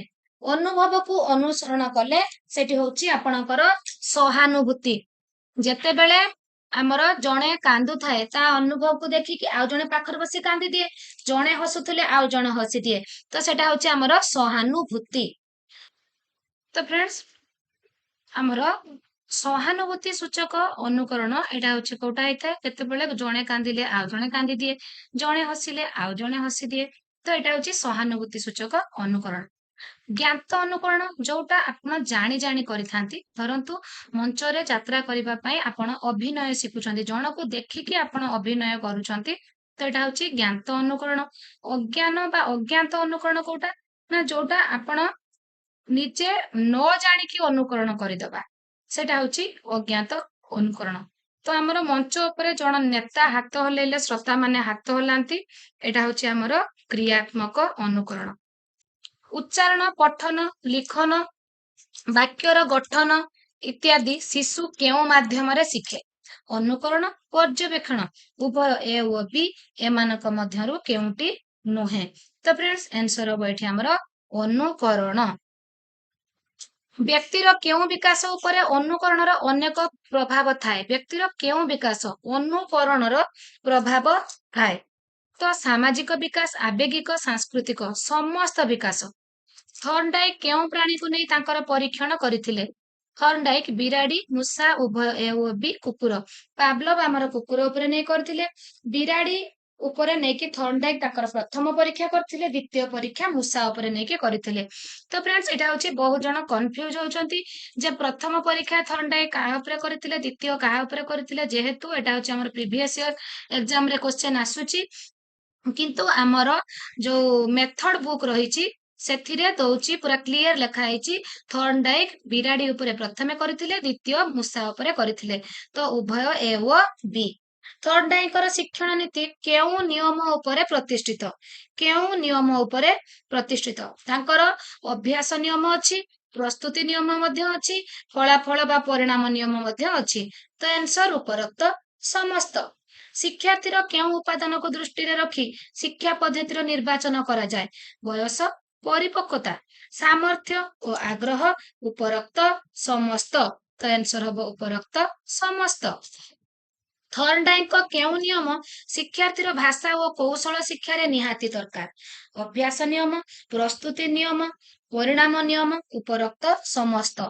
ତ ଯେତେବେଳେ ଶିକ୍ଷାର୍ଥୀର ଭାଷା ଆଉ କୌଶଳ ଶିକ୍ଷା ସେ କରୁଛି ତ ଅଭ୍ୟାସ ନିୟମଟି ଆବଶ୍ୟକ। ନିମ୍ନଲିଖିତ ମଧ୍ୟରୁ କେଉଁଟି ଦୃଶ୍ୟ ଶ୍ରାବ୍ୟ ଉପକରଣର ଏକ ଦୃଷ୍ଟାନ୍ତ? ଦୃଶ୍ୟ ଶ୍ରାବ୍ୟ ଦେଖିବା ଆଉ ଶୁଣିବା ଉଭୟ, ଏଟା ତ ଆପଣ ମାନଙ୍କୁ ସମସ୍ତଙ୍କୁ ଆସିଯିବ। ଟେଲିଭିଜନ, ଚଳଚିତ୍ର, ନାଟକ, ଅଭିନୟ, ଉପରୋକ୍ତ ସମସ୍ତ। ତ ଫ୍ରେଣ୍ଡସ୍ ଆମର ଆନ୍ସର ହବ ଏଠି ଉପରୋକ୍ତ ସମସ୍ତ। ଆପଣ ଟେଲିଭିଜନ ବି ଦେଖୁଛନ୍ତି ଶୁଣୁଛନ୍ତି, ଚଳଚିତ୍ର ଦେଖୁଛନ୍ତି ଶୁଣୁଛନ୍ତି, ନାଟକ ଅଭିନୟ ମଧ୍ୟ ଦେଖୁଛନ୍ତି ଶୁଣୁଛନ୍ତି। ଅର୍ଥପୂର୍ଣ୍ଣ ଶିକ୍ଷଣ, ଏହାର ଅର୍ଥ ଅଛି ଶ୍ରୁତି ମଧୁର, ଦୈନନ୍ଦିନ ଜୀବନରେ ଶୁଣୁ ଓ ଦେଖୁ, ଉପରୋକ୍ତ ସମସ୍ତ। ତ ଫ୍ରେଣ୍ଡସ୍ ଏଠି ଆମର ଆନ୍ସର ହବ ଅର୍ଥପୂର୍ଣ୍ଣ ଶିକ୍ଷଣ ହେଉଛି ଉପରୋକ୍ତ ସମସ୍ତ। ପ୍ରଯତ୍ନ ପ୍ରମାଦ କେଉଁ ତତ୍ତ୍ୱ ଉପରେ ଆଧାରିତ? ଉଦ୍ଦୀପକ ପ୍ରତିକ୍ରିୟା ଉଭୟ ଏ ଓ ବି, ଏମାନଙ୍କ ମଧ୍ୟରୁ କେଉଁଟି ନୁହେଁ? ତ ପ୍ରଯତ୍ନ ପ୍ରମାଦ ତତ୍ତ୍ୱ ଆମର ଉଦ୍ଦୀପକ ବି ଆଉ ପ୍ରତିକ୍ରିୟା ବି, ତେଣୁ ଉଭୟ ଏ ଓ ବି ଉପରେ ଆଧାରିତ। ଶିକ୍ଷଣ ହେଉଛି ସାମାଜିକ କ୍ରିୟା, ସାମାଜିକ କ୍ରିୟା ଉଭୟ ଏ ଓ ବି। ଶିକ୍ଷଣ କାର୍ଯ୍ୟ ଅନ୍ତର୍ଗତ ନିମ୍ନଲିଖିତ ମଧ୍ୟରୁ କେଉଁଟି ଆଶ୍ରିତ ଚର? ଆଶ୍ରିତ ଚର ଶିକ୍ଷକ, ଶିକ୍ଷାର୍ଥୀ, ପାଠ୍ୟକ୍ରମ, ମୂଲ୍ୟାଙ୍କନ। ତ ଫ୍ରେଣ୍ଡସ୍ ଆମର ଆନ୍ସର ହବ କୋଉଟା? ଆମର ଆନ୍ସର ହବ ଶିକ୍ଷାର୍ଥୀ। ଶିକ୍ଷାର୍ଥୀ। ଶିକ୍ଷଣର କେତୋଟି ସ୍ତର ଅଛି? 2ଟି, 3ଟି, 4ଟି, 5ଟି। 2ଟି, 3ଟି, 4ଟି, 5ଟି, 3ଟି। ଲକ୍ଷ୍ୟ ମୁଖ୍ୟତଃ ଜ୍ଞାନାତ୍ମକ, ଭାବାତ୍ମକ, କ୍ରିୟାତ୍ମକ, ଉପରୋକ୍ତ ସମସ୍ତ। ତ କୋଉଟା ହବ ଫ୍ରେଣ୍ଡସ୍? ଆପଣଙ୍କର ଉପରୋକ୍ତ ସମସ୍ତ ହବ, ଉପରୋକ୍ତ ସମସ୍ତ। ଦ୍ୱିତୀୟ ଉତ୍ପାଦକ ତତ୍ତ୍ୱର ପ୍ରଣେତା କିଏ? ସ୍ପିୟରମ୍ୟାନ, ଥର୍ନଡାଇକ, ଥର୍ଷ୍ଟନ, ଗିଲଫୋର୍ଡ। ତ ଆମର ଆନ୍ସର ହବ କୋଉଟା? ସ୍ପିୟରମ୍ୟାନ। ସ୍ପିୟରମ୍ୟାନ। ବିଦ୍ୟାଳୟ ପରିବେଶକୁ ଆନନ୍ଦମୟ କରିବାକୁ ହେଲେ ଏହାର କେତୋଟି ଦିଗ ପ୍ରତି ଗୁରୁତ୍ୱ ଦେବାକୁ ପଡିବ? 2, 3, 4, 5। 4। ପିଲାମାନଙ୍କର ମୌଳିକ ସୁବିଧା ଗୁଡିକ କଣ?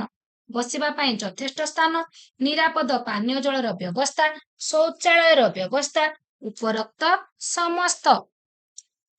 ଶିକ୍ଷଣ କଣ କହିଲେ କଣ ବୁଝ? ଯୋଉଟା ଆମର ଗୋଟିଏ ଶ୍ରେଣୀରେ ନିର୍ଦ୍ଦିଷ୍ଟ କଣକୁ ବୁଝାଏ। ଶ୍ରେଣୀର ଗୋଟିଏ କୋଣରେ ବିଭିନ୍ନ ଶିକ୍ଷଣ ସାମଗ୍ରୀ ଆଦି ରଖାଯାଇଥାଏ। ଉଭୟ ଏ ଓ ବି, ଏମାନଙ୍କ ମଧ୍ୟରୁ କୋଉଟା ନୁହେଁ? ଶ୍ରେଣୀର ଗୋଟିଏ କୋଣରେ ବିଭିନ୍ନ ଶିକ୍ଷଣ ସାମଗ୍ରୀ ଆଦି ରଖାଯାଇଥାଏ, ଯୋଉଟା ଆମର TLM କର୍ଣ୍ଣର ବୋଲି ଆମେ ଲେଖିକି ଲଗେଇଥାଉ। ଶିକ୍ଷକଙ୍କ ବ୍ୟବହାରକୁ ସାଧାରଣତଃ କେତେ ଭାଗରେ ବିଭକ୍ତ କରାଯାଇଅଛି? 2, 4, 6 ଏମାନଙ୍କ ମଧ୍ୟରୁ କେଉଁଟି ନୁହେଁ? 2। ଶିକ୍ଷକଙ୍କ ପରୋକ୍ଷ ବ୍ୟବହାରକୁ କେତେ ଭାଗରେ ବିଭକ୍ତ କରାଯାଇଛି? 4। 4 ପ୍ରକାର। ଶିକ୍ଷକଙ୍କ ପ୍ରତ୍ୟକ୍ଷ ବ୍ୟବହାର, ପରୋକ୍ଷ ଗଲା 4, ତାଙ୍କର ପ୍ରତ୍ୟକ୍ଷ ବ୍ୟବହାରକୁ କେତେ ଭାଗରେ ବିଭକ୍ତ କରାଗଲା ଫ୍ରେଣ୍ଡସ୍? ତାଙ୍କର ପରୋକ୍ଷ ବ୍ୟବହାରକୁ 4 ଭାଗରେ, ପ୍ରତ୍ୟକ୍ଷ ବ୍ୟବହାରକୁ ମଧ୍ୟ 4 ଭାଗରେ ବିଭକ୍ତ କରାଗଲା। ଦେନ୍ ଫ୍ରେଣ୍ଡସ୍ ଆମର ନିମ୍ନଲିଖିତ ମଧ୍ୟରୁ ଶିକ୍ଷକଙ୍କ କେଉଁ ପରିଭାଷା ପିଲାମାନଙ୍କୁ ନିରୁତ୍ସାହିତ କରେ? ଶିକ୍ଷକଙ୍କ ଠାର, ଶିକ୍ଷକଙ୍କର ସଂକେତ, ଶାରୀରିକ ପରିଭାଷା, ଉପରୋକ୍ତ ସମସ୍ତ ପିଲାଙ୍କୁ ନିରୁତ୍ସାହିତ କରେ। ଅର୍ଥ ପ୍ରସ୍ତୁତି ଶିକ୍ଷଣରେ କେଉଁ ବିଷୟବସ୍ତୁକୁ ଗୁରୁତ୍ୱ ଦିଆଯାଏ? ତଥ୍ୟ ସଂଗ୍ରହ, ବହୁବିଧ ବୁଦ୍ଧିର ବ୍ୟବହାର, ସମ୍ମିଳିତ ଶିକ୍ଷଣ, ଉପରୋକ୍ତ ସମସ୍ତ। ତ ଫ୍ରେଣ୍ଡସ୍ ଆମର ଆନ୍ସର ହବ ଉପରୋକ୍ତ ସମସ୍ତ। ନିମ୍ନଲିଖିତ ମଧ୍ୟରୁ ଅର୍ଥ ପ୍ରସ୍ତୁତି ଶିକ୍ଷଣର କେଉଁଟି ସୋପାନ ନୁହେଁ? ବର୍ଣ୍ଣନା, ମୂଲ୍ୟାୟନ, ଆଲୋଚନା, ବ୍ୟାଖ୍ୟାକରଣ। ତ ଫ୍ରେଣ୍ଡସ୍ ଆମର ଆନ୍ସର ହବ ଆଲୋଚନା। ଅର୍ଥ ପ୍ରସ୍ତୁତିରେ କେଉଁଟି ସୋପାନ ନୁହେଁ? କ୍ଳାନ୍ତିକୁ କେତେ ଭାଗରେ ବିଭକ୍ତ କରାଯାଇଛି? କ୍ଳାନ୍ତିକୁ 3 ଭାଗରେ ବିଭକ୍ତ କରାଯାଇଛି। ନିମ୍ନଲିଖିତ ମଧ୍ୟରୁ କେଉଁଟିକୁ ଶାରୀରିକ କ୍ଳାନ୍ତି କୁହାଗଲା? ଶାରୀରିକ, ମାଂସପେଶୀୟ, ଇନ୍ଦ୍ରିୟ, ମାନସିକ, ଉଭୟ ଏ ଓ ବି।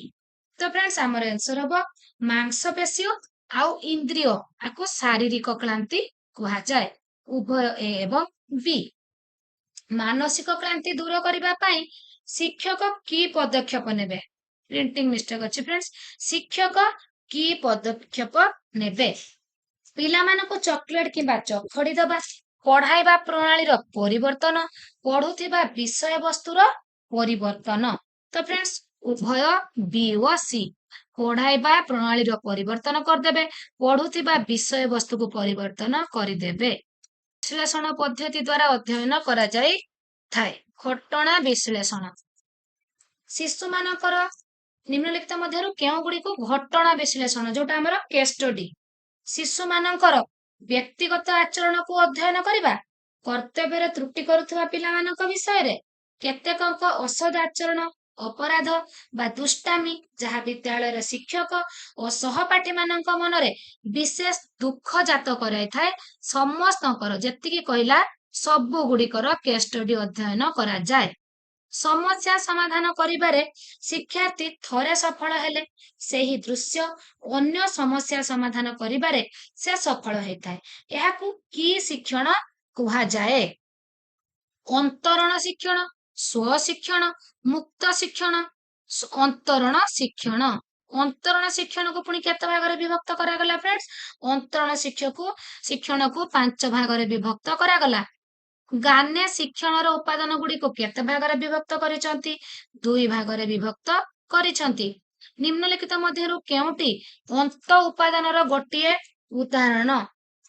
पूर्वार्जित ज्ञान, स्मरण, छात्रर अभिप्रेरणा, उपरोक्त समस्त बाह्य उपादान नुहे अंत उपादान तार भीतर उपादानटा जोटा कहला। मानसिक चाप को केते भागरे विभक्त करा जायछि? मानसिक चाप 4 भागरे। निम्नलिखित मध्यरु केउटी मानसिक चापर एक अंग?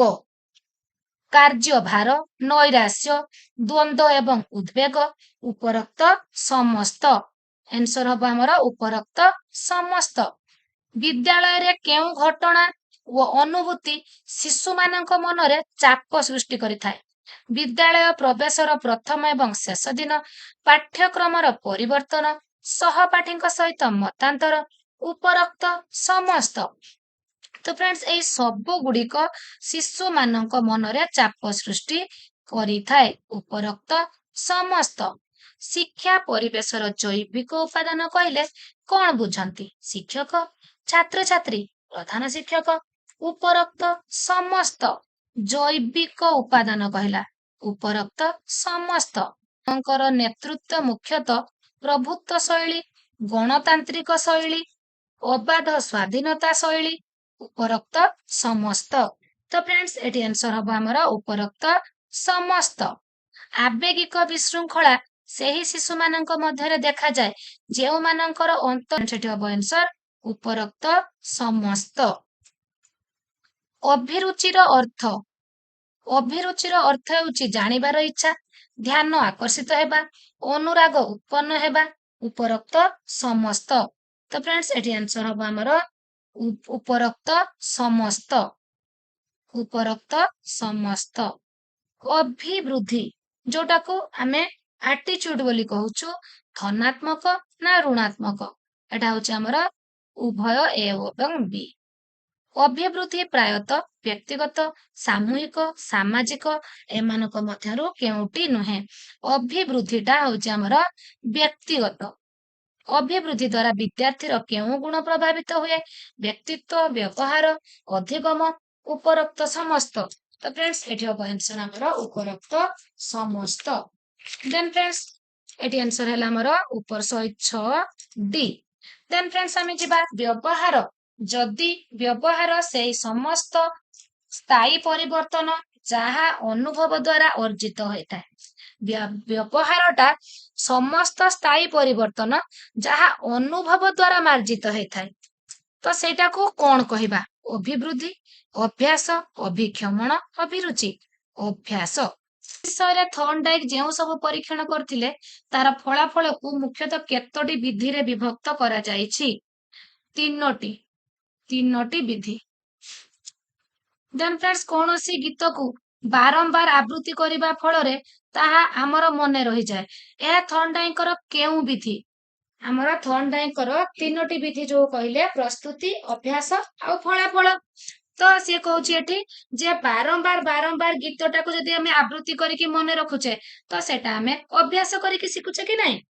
ଶିକ୍ଷକ ଶ୍ରେଣୀରେ ପ୍ରବେଶ କଲା ମାତ୍ରେ ଛିଡ଼ା ହେବାକୁ ପିଲା ପ୍ରଥମ ଦିନରୁ ଶିକ୍ଷା କରିନଥାଏ। ଏହା ସମ୍ଭବ ହୁଏ ପ୍ରତିଦିନ ପିଲା ଏହି କାର୍ଯ୍ୟର ପୁନରାବୃତ୍ତି କରିବା ଫଳରେ ଏହା ଅଭ୍ୟାସ ବିଧିରେ କେଉଁ ଉପବିଧି ବାରମ୍ବାର ବାରମ୍ବାର ଠିଆ ହେଇକି ତାର ତ ଅଭ୍ୟାସ ହେଲା, ଏଟା ତ ହଉଛି ଅଭ୍ୟାସ ବିଧି ଆପଣ ଜାଣିଲେ, କିନ୍ତୁ ଅଭ୍ୟାସର କେଉଁ ଉପବିଧି ନା ପୌନ ପୁଣ୍ୟ ଉପବିଧି। ଅଭ୍ୟାସ ବିଧିର କେତୋଟି ଉପବିଧି ଅଛି? ଅଭ୍ୟାସର 5ଟି ଉପବିଧି ଅଛି। କେଉଁଟି ଶିକ୍ଷଣ ବକ୍ରରେ ସମତଳ କ୍ଷେତ୍ର ଦେଖାଯିବାର କାରଣ ନୁହେଁ? ଓଟିଇଟି 15 ଆଉ 14ରେ ଆସିଥିଲା। ଆଗ୍ରହର ଅଭାବ, ବିଶ୍ରାମର ଅଭାବ, ସହଜ ଶିକ୍ଷଣ ବିଷୟ, ଶିକ୍ଷଣ ପଦ୍ଧତି। ତ ଏଟା ହଉଛି ସହଜ ଶିକ୍ଷଣ ବିଷୟ ହବା ଦ୍ୱାରା ଶିକ୍ଷଣ ବକ୍ରରେ ସମତଳ କ୍ଷେତ୍ର ଦେଖାଯିବାର ଏଟା ହଉଛି ଗୋଟେ କାରଣ ନୁହେଁ। ଶିକ୍ଷଣ ବକ୍ର ସାଧାରଣତଃ କେତେ ପ୍ରକାର ହୋଇପାରେ? 4 ପ୍ରକାର। ନିମ୍ନଲିଖିତ ମଧ୍ୟରୁ କେଉଁଟି ଶିକ୍ଷଣ ବକ୍ରକୁ ପ୍ରଭାବିତ କରିଥାଏ? ଶିକ୍ଷାର୍ଥୀର ବ୍ୟକ୍ତିଗତ ଗୁଣ, ପାଠ୍ୟ ବିଷୟର ସ୍ୱରୂପ, ଶିକ୍ଷଣ ପଦ୍ଧତି, ଉପରୋକ୍ତ ସମସ୍ତ। ତ ଫ୍ରେଣ୍ଡସ୍ ଏଠି ଆନ୍ସର ହବ ଉପରୋକ୍ତ ସମସ୍ତ। ଶିକ୍ଷାର୍ଥୀକୁ ତାର ଇଚ୍ଛା ବିରୁଦ୍ଧରେ କୌଣସି କାର୍ଯ୍ୟ କରିବା ପାଇଁ ବାଧ୍ୟ କରାଗଲେ ତାର ଅଭିଜ୍ଞତା ବିରକ୍ତିକର ହୋଇଥାଏ। କେଉଁ ଶିକ୍ଷଣ ବିଧି ଏହା ସୂଚେଇଥାଏ? ଶିକ୍ଷାର୍ଥୀକୁ ତାର ଇଚ୍ଛା ବିରୁଦ୍ଧରେ, ଧରନ୍ତୁ ଗୋଟେ ପିଲା କୋଉ ପରିବେଶରୁ ଆସିଛି, ସେ ଆପଣଙ୍କ ପାଖରେ ପଢିବା ପାଇଁ ତାର ମାନସିକ ପ୍ରସ୍ତୁତି ହେଇନାହିଁ, ତ ସେଇଠି ଯଦି ଆପଣ ତା ଇଚ୍ଛା ବିରୁଦ୍ଧରେ କାର୍ଯ୍ୟ କରିବେ ତାର ଅଭିଜ୍ଞତାଟା ନିଶ୍ଚୟ ବିରକ୍ତିକର ହବ। ତ ତାର ଏଠି ଆନ୍ସର ହବ ପ୍ରସ୍ତୁତି ବିଧି। ସେ ପଢିବା ପାଇଁ ପ୍ରସ୍ତୁତ ନାହିଁ। ଶିକ୍ଷଣ ଅଗ୍ରଗତିର ଶେଷ ପର୍ଯ୍ୟାୟରେ ଶିକ୍ଷଣ ବକ୍ରର ଯେଉଁ କ୍ଷେତ୍ର ସୃଷ୍ଟି ହୁଏ ତାକୁ କଣ କୁହାଯାଏ? ଶିକ୍ଷଣ ଅଗ୍ରଗତିର ଶେଷ ପର୍ଯ୍ୟାୟରେ ସମତଳ କ୍ଷେତ୍ର। ଶିକ୍ଷା ମନୋବିଜ୍ଞାନ ଶାସ୍ତ୍ର ଅଧ୍ୟୟନ ଦ୍ୱାରା ଶିକ୍ଷକଙ୍କର କି ଲାଭ ହୁଏ? ଏଇ କ୍ୱେଶ୍ଚନଟି ବାରମ୍ବାର ଆସିଛି, ଯେତେବେଳେ ବି ଆମେ ଡିସ୍କସନ କରିଛେ ସିଡିପି ର ବହୁତ ଥର ଆମେ ଦେଖିଲେଣି, ଓଟିଇଟି 2013ରେ ମଧ୍ୟ ଆସିଛି। ତ ଶିକ୍ଷା ମନୋବିଜ୍ଞାନ ଶାସ୍ତ୍ର ଏଜୁକେସନାଲ ସାଇକୋଲୋଜି ପଢିଲେ ଶିକ୍ଷକ ବିଷୟଗତ ଜ୍ଞାନର ଅଭିବୃଦ୍ଧି ବଢିବ, ସାମାଜିକ ପ୍ରତିଷ୍ଠା ହବ, ବିଚାର ଚିନ୍ତନ ଶକ୍ତି ବଢିବ, ଶିକ୍ଷାର୍ଥୀର ବୁଝିବା ଶକ୍ତିର ବିକାଶ ଘଟିବ। ତ ଶିକ୍ଷାର୍ଥୀକୁ, ଏଠି ଶିକ୍ଷାର୍ଥୀର ନୁହେଁ, ଏଠି ହବ ଶିକ୍ଷାର୍ଥୀକୁ, ଏଟା ପ୍ରିଣ୍ଟିଂ ମିଷ୍ଟେକ୍ ଅଛି, ଏଠି ହବ ଶିକ୍ଷାର୍ଥୀକୁ ବୁଝିବା ଶକ୍ତିର ବିକାଶ ଶିକ୍ଷକଙ୍କର ବଢିବ। ଶିକ୍ଷଣ କେଉଁ ପ୍ରକ୍ରିୟାକୁ ବୁଝାଏ?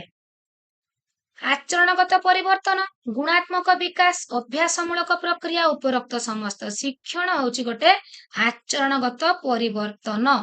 ତ ଏଇଟା ଯେତେବେଳେ ଆମେ ଡିସ୍କସନ କରିଥିଲୁ, ସେତେବେଳେ ଆମେ ଡିସ୍କସନ କରିଥିଲୁ ଜଣେ ଆଚରଣଗତ ପରିବର୍ତ୍ତନ କଥା ଯୋଉ କହିଲା, ଜଣେ ଯୋଉ ଚୋରି କରୁଛି ତାର ଆଚରଣର ପରିବର୍ତ୍ତନ ହଉଛି, ତ ତାକୁ ଆମେ ଶିକ୍ଷଣ କହିପାରିବା ନାହିଁ। ଜଣେ ମଦ୍ୟପାନ କରିବା ସମୟରେ ତାର ଆଚରଣର ପରିବର୍ତ୍ତନ ହଉଛି, ତ ତାକୁ ମଧ୍ୟ ଆମେ ଶିକ୍ଷଣ ବୋଲି କହିପାରିବା ନାହିଁ। ଏ ବିଷୟରେ ଆମେ ଡିସ୍କସନ କରିଥିଲୁ ଥିଓରି କ୍ଲାସରେ।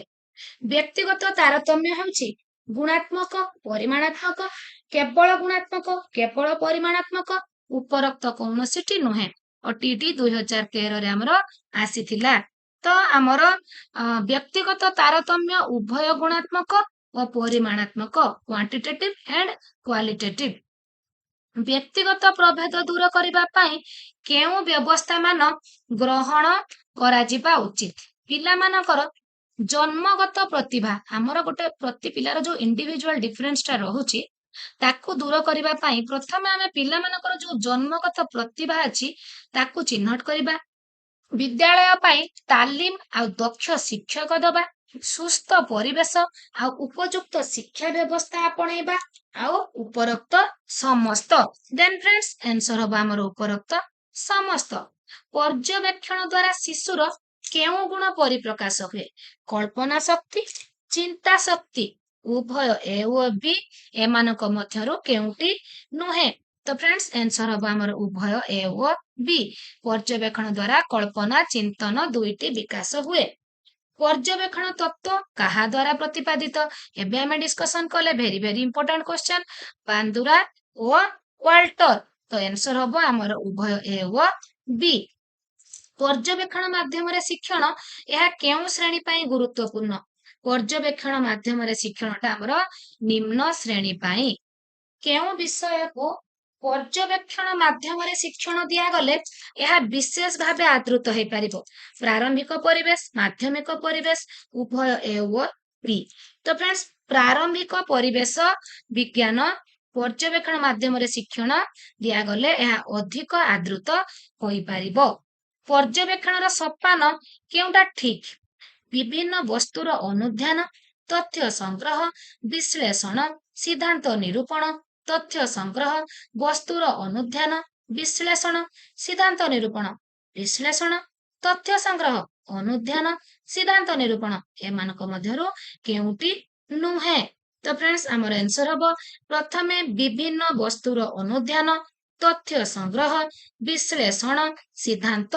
निरूपण आंसर आमर 128 ए निम्नलिखित मध्यरु केउटी अनुकरणर भिन्न रूप अनुकरण उपदेश ग्रहण सहानुभूति प्रदर्शन उपरोक्त समस्त मंच उपरे जणे नेता हाथ हलेले श्रोता माने हाथ हलेले एटा होची हमर कोन हबो गोटे क्रिया होची तो एटा हबो क्रियात्मक अनुकरण शिशुर शिक्षण आ गोटे फ्रेंड्स मने रखि थांतो आ गोटे हमर अछि जोटा हमर सहानुभूति सूचक अनुकरण कथा कहला जणे कांदिले आउ जणे कांदी दबा जणे हसिले आउ जणे हसी दबा एटा होची हमर कोन सहानुभूति अनुकरण तापरे हमर फ्रेंड्स कहला ज्ञात अनुकरण जोटा हमर जानी की आपण निजे जानी की अनुकरण करिथांती सेटा होची हमर ज्ञात अनुकरण अज्ञात अनुकरण निज अजाणतरे आमे अन्य मानकु जो अनुकरण करि देथाउ सेटा होची हमर अज्ञात अनुकरण जोटा की भाषा बेश परिपाटी क्षेत्र रे अनेक परिवर्तन आसी थाए देन फ्रेंड्स गुटे रहउची हमर अर्थहीन अनुकरण अर्थहीन कोन ना गुटे छोटो झियोटे साड़ी पिंधी की कुनी झियोटे साड़ी पिंधी की बहु बेश होउची तो एटा अर्थहीन अनुकरण छोटो पुओटे जेजे बापा को नकल करी तांकर धोती जामा पिंधुची तो एटा मध्य गोटे अर्थहीन अनुकरण देन फ्रेंड्स जीवा शिशुर शिक्षण प्रक्रिया रे विशेष क्रिया गुड़िक शिशु निज परिवेश सह प्रतिक्रिया करे एही प्रतिक्रिया रु से नुआ आचरण आहरण करे एही आचरण दीर्घस्थायी होई शिशुर साधारण आचरण को प्रभावित करे उपरोक्त समस्त तो फ्रेंड्स आंसर हबो उपरोक्त समस्त निम्नलिखित मध्यरु केउ उपादान शिशु को अनुभूति शिक्षा देबारे सहाय्य करिथाए परिपक्वन परिवेश परिभ्रमण परिपक्वन जोटा हमर मैच्योरिटी आसीबो मैच्योरिटी आसीबा संगे संगे हमर शिशुर अनुभूति शिक्षा ताकू अधिक दे परिबो परिवेश आ परिभ्रमण तो आंसर हबो हमर उपरोक्त समस्त शिक्षण रो केउ मौलिक आवश्यकता परिपूर्ण होई पारिले शिक्षण फलप्रद और दीर्घस्थायी होई थाए परिपक्वन क्लांति रहित प्रफुल्लता पुनर्बलन उपरोक्त समस्त मौलिक आवश्यकता परिपूर्ण होई पारिले शिक्षण फलप्रद आउ दीर्घस्थायी हबो आंसर उपरोक्त समस्त निम्नलिखित मध्यरु केउटी क्लांतिर अंतर्भुक्त मांसपेशीय इंद्रिय संपर्कित मानसिक उपरोक्त समस्त निम्नलिखित मध्यरु केउटी बाह्य कारण जहा शिशु मानक ठारे क्लांति सृष्टि करे अत्यधिक उत्तेजना अस्वास्थ्यकर लुगापटा पिंधिबा वायु चलाचल असुविधा थिबा घर उपरोक्त समस्त तो फ्रेंड्स एटी सब तीनटा जाक पॉइंट रे शिशु क्लांति हुए तो आंसर हबो हमर उपरोक्त समस्त शिशु ठारे क्लांति दूर करिबा पई शिक्षक विद्यालय रे केउ पदक्षेप नेबा दरकार विद्यालय रो परिमल व्यवस्था पिलांकर स्वास्थ्य रक्षा तो एटी आंसर हबो उभय ए व बी शिक्षण पाई उद्दीपक और अनुक्रिया मध्य संपर्क स्थापन उपरे केउ मनस्तत्वविद गुरुत्व प्रदान करिसंती हमर उद्दीपक आ अनुक्रिया मध्य संपर्क स्थापन करिवे पावलोव मध्य कहिसंती थॉर्नडाइक भी कहिसंती स्किनर भी कहिसंती तो आंसर हबो उपरोक्त समस्त देन फ्रेंड्स हम जिबा उद्दीपक और अनुक्रिया मध्य केतेक उपादान कार्य करे जहा व्यक्तिर शिक्षण को प्रभावित करिथाए सेही उपादान गुड़िक कोन से जो उपादान गुड़िक प्रभावित करुचंती किए उद्दीपक आउ अनुक्रिया तो सेगुड़िक कौन ना सेगुड़िक होची हमर उद्देश्य अभिलाष विश्वास सबु उपरोक्त समस्त निम्नलिखित मध्यरु केउ माने बौद्धिक मतवादर प्रवर्तक बौद्धिक मतवाद बौद्धिक कहलर पियाजे ब्रुनर उपरोक्त समस्त तो फ्रेंड्स बौद्धिक मतवाद एमाने समस्त देथिबारु आंसर हबो उपरोक्त समस्त देन फ्रेंड्स आचार एक स्वाभाविक उद्दीपक अस्वाभाविक उद्दीपक उभय ए ओ बी आमर कौनसीटी नुहे आचार एक स्वाभाविक उद्दीपक निम्नलिखित केउ आवेग गुड़िक शास्त्रीय अनुबंधन प्रणाली रे शिक्षा करा जाई थाए भल पाइबा मनोवृत्ति क्रोध उपरोक्त समस्त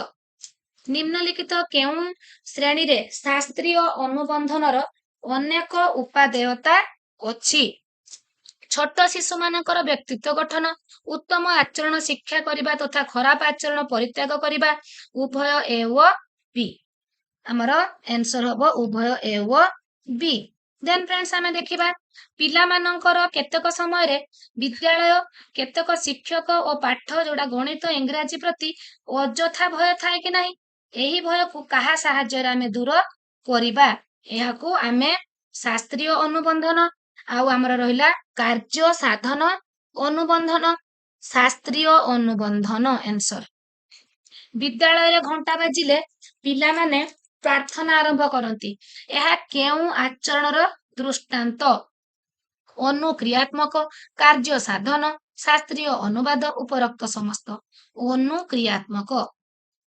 विशेषकर गणित और भाषा शिक्षा रे केउ शिक्षण पद्धति बेस उपयोगी गणित और भाषा प्रयत्न प्रमाद शास्त्रीय अनुबंध कार्य साधन अनुक्रियात्मक आचरण प्रयत्न प्रमाद शिक्षण उपकरण चयन कला बेले केउ दिग प्रति गुरुत्व दिया जिबा उचित आवश्यक आर्थिक संबल उपलब्धता उपकरणर सहज लब्धता शिखिबा पई थिबा विषय वस्तु पई उपयुक्त कि उपरोक्त समस्त तो शिक्षण उपकरण चयन कला बेले तीनिटी जाकु को गुरुत्व दबा उपरोक्त हमर आंसर हबो समस्त केउटी बाह्य अभिप्रेरणा ज्ञान पई तृष्णा कृति प्रशंसा आत्मसम्मान बोध तो आमर ज्ञान पाई तृष्णा जोटा उच्च अभिलाष आउ कृति आउ आत्मसम्मान बोध एगुड़ा सब आमर अभ्यंतर आमर आभ्यंतर अभिप्रेरणा किंतु प्रशंसाटा होची आमर बाह्य अभिप्रेरणा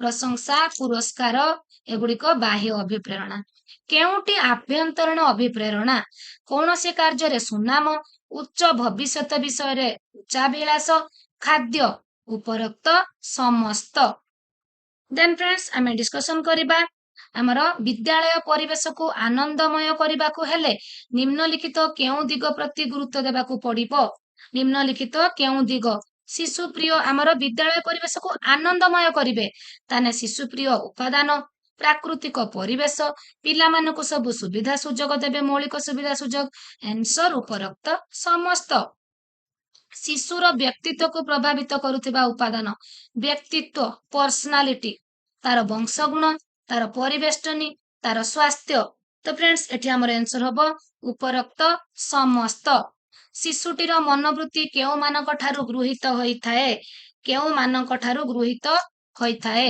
पितामाता शिक्षक बंधु शिशुर मनोवृत्ति समस्तक ठारु गृहीत होइथाए पितामाता शिक्षक आउ बंधु मनोवृत्ति हेउची एक निर्दिष्ट कार्य पई प्रस्तुति अवस्था यह किए कहिथिले Albert Warren Lindberg Baldwin Warren मनोवृत्ति को प्रभावित करुथिबा उपादान पितामाता प्रभाव गणमाध्यम व्यक्तिगत आशा और आवश्यकता उपरोक्त समस्त तो फ्रेंड्स मनोवृत्ति को ए समस्त प्रभावित करथांती ए समस्ते तो फ्रेंड्स हमर आंसर हबो उपरोक्त समस्त निम्नलिखित मध्यरु केउटी भाव विनिमय प्रक्रियार उपादान भाव विनिमय उत्स बा प्रेरक तथ्य बा विषय वस्तु माध्यम उपरोक्त समस्त भाव विनिमय दक्षतार विकास कहा द्वारा संभव वाचनिक दक्षता अणवाचनिक दक्षता उभय ए ओ बी एमानक मध्यरु कौनसिटी नुहे। तो फ्रेंड्स एटी हमर आंसर हबो उभय ए ओ बी। वाचनिक भाव विनिमय दक्षता केउ कारक उपरे निर्भर करे? श्रवण कथन लिखन उभय ए ओ बी। श्रवण आउ कथन वाचनिक भाव विनिमय पाई गोटे गोटे कारक। वाचनिक भाव विनिमय दक्षतार विकास निमंते केउ दक्षतार अभिवृद्धि नितांत आवश्यक? वाचनिक भाव विनिमयर जो विकास आपण करिवे तो आमर शब्द भंडार अभिवृद्धि करिवे, विचारशील सिद्धांत ग्रहण करिवे, विषय वस्तु स्पष्टीकरण करिवे। आंसर आमर उपरोक्त समस्त। व्यक्तित्व विशारदଙ୍କ अनुଯାयी व्यक्तिर मुखमंडल प्राय केते परिभाषा बहन करे? माने जनकर खाली मुखमंडलटा 20,000 22,000 25,000 30,000 25,000। आंसर हबो 25,000। देन फ्रेंड्स आमे जिबा भाव विनिमय दक्षता नथिबा व्यक्तित्वर निदर्शन नख कामुड़िबा, मुंड टुंगारिबा, कथा कथा के हाँ मारिबा, उपरोक्त समस्त। भाव विनिमय दक्षता नथिबो कहला फ्रेंड्स, नथिबो तो एठी से नख कामुड़िबो, मुंड टुंगारिबो, कथा कथा के हाँ मारिबो, उपरोक्त समस्त। 1912 मसियारे किए बुद्ध्याଙ୍କ विषय स्थिर करथिले? 1912 मसिहारे किए बुद्ध्याଙ୍କ विषय स्थिर करिथिले? विलहेल्म, टर्म्यान, बिनेट एमानଙ୍କ मध्यरु केउटी नुहे? तो फ्रेंड्स हमर आंसर हबो विलहेल्म। केउटी पारदर्शिता शिक्षणर द्वितीय पर्याय? पारदर्शितार संज्ञा निरूपण, पारदर्शिता मूलक तालीम, पारदर्शिता लाभ निमंते योजना प्रस्तुति। केउटी पारदर्शिता शिक्षणर शेष पर्याय? पारदर्शितार स्तर निरूपण होउची तार शेष पर्याय। पारदर्शिता शिक्षण दृष्टिकोण केउटी ठीक? समस्त शिक्षार्थी निमंते शिक्षण लक्ष्य समान, समस्त शिक्षार्थी शिक्षादान पद्धति समान, समस्त शिक्षार्थी शिक्षण हार समान, समस्त शिक्षार्थी शिक्षण समय समान। ओटीटी 2014 रे ऑलरेडी आसी सारी। समस्त शिक्षार्थी निमंते शिक्षण लक्ष्य समान। एबिंगहाउस को मतरे शिक्षणर प्रथम अध घंटा मध्यरे केते पाठ विस्तृत हुए? अध घंटा, अधा 2/3 3/4 केउटी नुहे? अधा। 8 घंटा रु 12 घंटा मध्यरे केते पाठ विस्तृत हुए? 8 घंटा रु 12 घंटा 2/3 3/4 4/5 1/6 2/3। निम्नलिखित केउ नियम उपरे स्मरण निर्भर करे? स्मरण समता नियम, असमता नियम, अविच्छिन्नता नियम, उपरोक्त समस्त।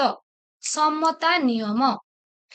शोइबार प्रथम केते घंटारे किछि विस्मरण घटे? 2 घंटा 3 घंटा 4 घंटा, उपरोक्त समस्त। तो शोइबारे 2 घंटारे किछि विस्मरण घटी थाए। विस्मरण गोटे मानसिक प्रक्रिया, आवेगिक, शारीरिक एमानक मध्यरु कोउटी नुहे? विस्मरण स्मरण करिबा बा विस्मरण करिबा एगुडिक मने रखिबा सब होची मानसिक क्रिया। केउटी विस्मरणर लक्षण नुहे कहला फ्रेंड्स? नुहे। विस्मरण एक जीवन व्यापी प्रक्रिया। शिक्षणर प्राथमिक स्तर में विस्मरण द्रुत गति रे घटी थाए। समय क्रमे विस्मरणर वेग क्रमशः ह्रास पाए।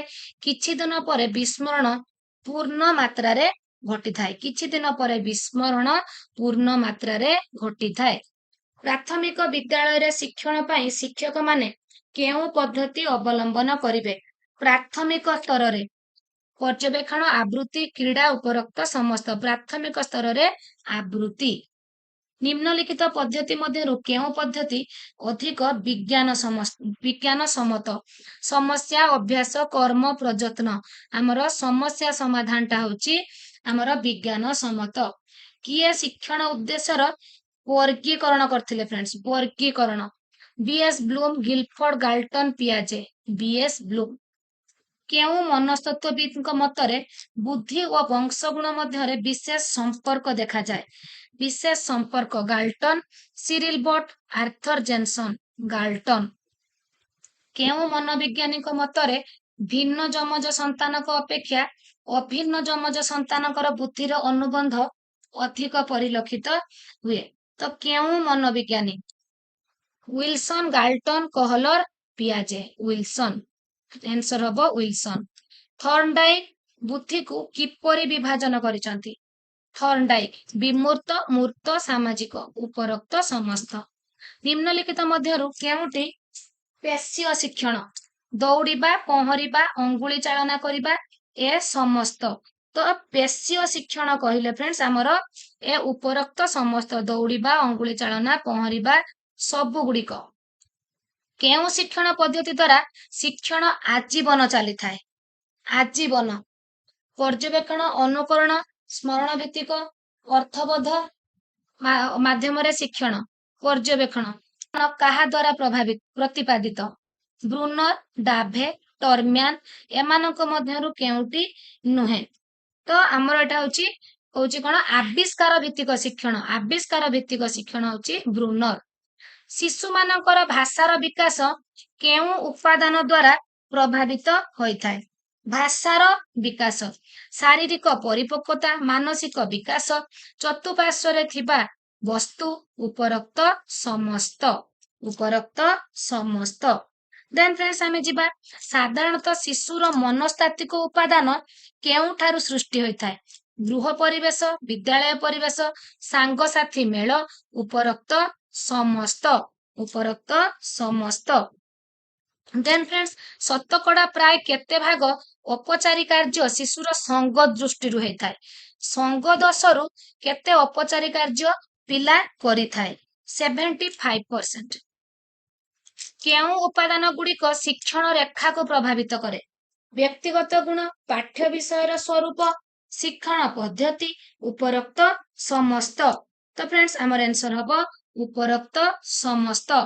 ଶିକ୍ଷଣରେ ନିପୁଣତାର କେଉଁ ଉପାଦାନକୁ ଶିକ୍ଷକ ପରିବର୍ତ୍ତନ କରିପାରିବେ ନାହିଁ?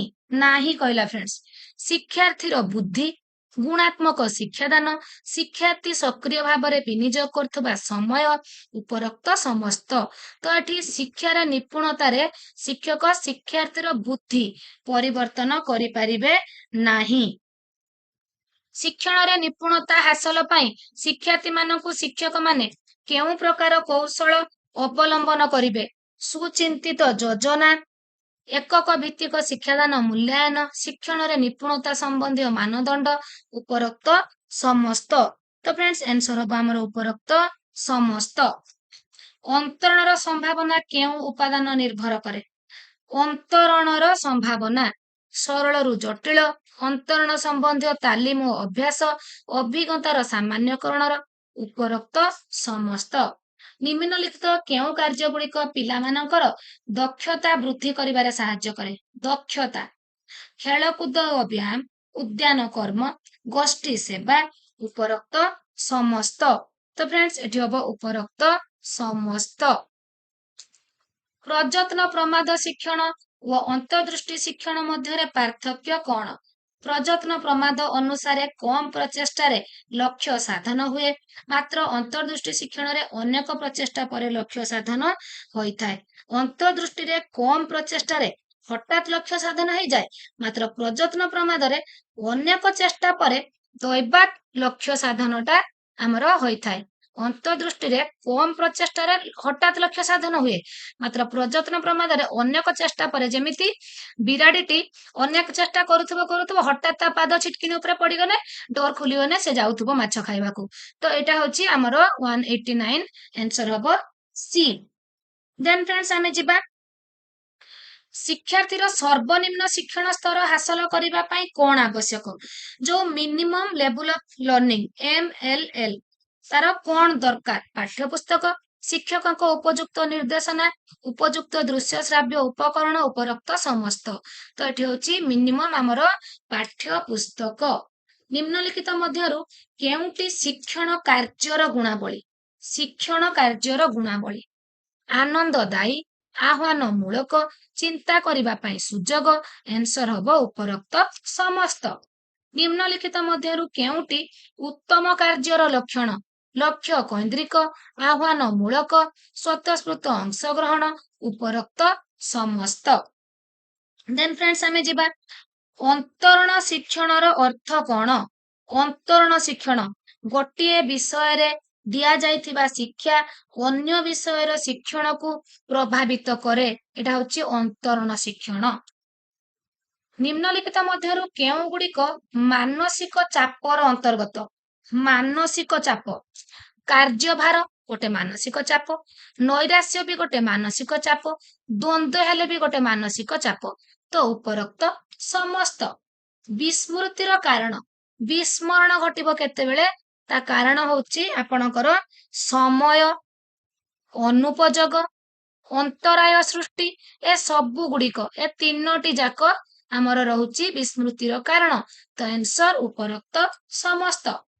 शिक्षादान आरंभ रे शिक्षार्थीर पूर्वार्जित ज्ञान परीक्षा करा जाय थाए। यह शिक्षणर केउ नियम उपर आधारित? ओटीटी 12 रे आसीची। एटा अछि हमर थर्ड डाइकर जो प्रस्तुति फलाफल आ अभ्यास देइची। तो आपण पूर्वाचित ज्ञान परीक्षा जो तार करूचंती तार प्रस्तुति पाई ही आपण करूचंती। केते किए केमती परिवेश रु आसीची, तार पूर्वार्जित ज्ञान केते अछि, नूतन ज्ञान पाई से प्रस्तुत अछि कि नाही जानिबा पाई आपण पूर्वार्जित ज्ञान परीक्षा करिथांती। निम्नोक्त मध्यरु केउटी अभिप्रेरणा सह संपर्कित नुहे? शिक्षण प्रक्रिया सक्रिय हुए, शिक्षार्थी स्व शिक्षण रे आग्रह प्रदर्शन करे, शिक्षण पाई प्रेरणा व शक्ति मिली थाए, चिंतन व स्मरण शक्तिर विकास घटे। तो आमर चिंतन व स्मरण शक्तिर विकास घटे, जोटा अभिप्रेरणा सह संपर्कित नुहे। चिंतन आ स्मरण शक्तिर विकास एटा होची आमर क्रिएटिविटी रे, किंतु अभिप्रेरणा रे नुहे। प्रतिभाशाली विद्यार्थी मानकर बुद्ध्यांक, प्रतिभाशाली 130 रु अधिका, ओटीटी 12 रे आसीची। निम्नोक्त केउ पद्धति द्वारा प्रतिभाशाली शिक्षार्थी मानकु चिन्हट करा जाई पारे? लब्ध ज्ञान परीक्षा, शिक्षादान और प्रदर्शन, वंशानुगुण, व्यक्ति विवरणी विश्लेषण। आमर व्यक्ति विवरणी जोटा आमर केस स्टडी। तो एटा होची आमर आंसर कोटा हबो व्यक्ति विवरणी विश्लेषण करिबा द्वारा, तार केस स्टडी करिबा द्वारा प्रतिभाशाली शिक्षार्थी को चिन्हट करी हुए। खेल एक स्वतः प्रवृत्त कार्य, यह किए कहिथिले? एटा आमे आगुर मध्य थियोरी क्लास रे डिस्कशन करिचे। आमर खेल एक स्वतःप्रवृत्त कार्य कोहलबर्ग, पियाजे, पावलोव, एटा कहिथिले आमर हॉर्लॉक। किए कहिथिले? हॉर्लॉक। शिशुर विकास दृष्टिकोणरू केउटी अन्य तीनोटी ठारू भिन्न? सहन शक्ति, चिंता शक्ति, स्मरण शक्ति, सृजन शक्ति। एटा होची आमर सहन शक्ति। निम्नोक्त केउ परिवर्तन प्रक्रिया को शिक्षण कहा जाए?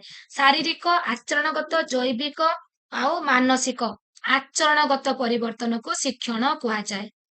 जड़े व्यक्तिर बुद्ध्यांक 90 रु 110 हेले ताको निम्नोक्त केउ वर्ग रे रखा जाए? 90 रु 110। सामान्य, असाधारण, बेसी, साधारण। साधारण बुद्धि। केउटी पेशीय कौशल भित्तिक शिक्षणर उदाहरण? पेशीय अनुकरण, मुखस्थीकरण, चित्रांकन, पर्यवेक्षण। तो फ्रेंड्स आमर एठी आंसर हबो कोटा कहला एटा कोन? पेशीय कौशल भित्तिक शिक्षण। पेशीय होची आमर चित्रांकन, पेशीय कार्य। अंतर्दृष्टि शिक्षणर प्रवक्ता किए? अंतर्दृष्टि शिक्षणर प्रवक्ता स्किनर, थर्नडाइक, पावलोव, कोहलर। प्राक प्राथमिक शिक्षार्थी मानक निमंते केउ शिक्षादान कौशल विशेष उपयोगी होइथाय? पर्यवेक्षण, चिन्हटीकरण, आलोचना आउ वर्णना। आमर प्राक प्राथमिक शिक्षार्थी पई आमर होची पर्यवेक्षणटा विशेष उपयोगी। पारदर्शिता शिक्षण निमंते केउटी करा जिबा उचित नुहे? नुहे कहला फ्रेंड्स। तो आमर आंसर कोटा हबो मेधावी शिक्षार्थी उपरे अधिक ध्यान दबा, एटा होची करिबा उचित नुहे। निम्नोक्त केउटी पारदर्शिता शिक्षणर एक उपादान नुहे कहला? विकल्प पाठ्यपुस्तकर व्यवहार, विकल्प शिक्षादान पद्धति, शिशु केन्द्रिक शिक्षण कार्य, दलगत शिक्षादान। पारदर्शिता शिक्षणर एक उपादान नुहे। विकल्प पाठ्यपुस्तकर व्यवहार तो करा जिवो, विकल्प शिक्षादान पद्धति, शिशु केन्द्रिक शिक्षण कार्य सब करा जिवो, केवल दलगत शिक्षादानटा करा जिवो नाही। ଜଣେ ଛାତ୍ର ଗୃହ କାର୍ଯ୍ୟ କରିବା ବେଳେ ଗୋଟିଏ ଗଣିତ ପ୍ରଶ୍ନ ଠିକ ସମାଧାନ କରି ବେଶ ଆନନ୍ଦ ପାଇଲା ଓ ପରବର୍ତ୍ତୀ ପ୍ରଶ୍ନ ସମାଧାନ କରିବା ପାଇଁ ଆଗ୍ରହ ପ୍ରକାଶ କଲା। ଏହା ଶିକ୍ଷଣର କେଉଁ ନିୟମ ଉପରେ ଆମର ପର୍ଯ୍ୟବେସିତ? ଯେହେତୁ ସେ ଗୋଟେ କରିକି ଫଳାଫଳର ଆନନ୍ଦ ପାଇଛି, ସେଇ ପାଇଁ ସେ ପରବର୍ତ୍ତୀ ପାଇଁ ଆଗ୍ରହ ପ୍ରକାଶ କରୁଛି। ଏନ୍ସର ହବ ଫଳାଫଳ।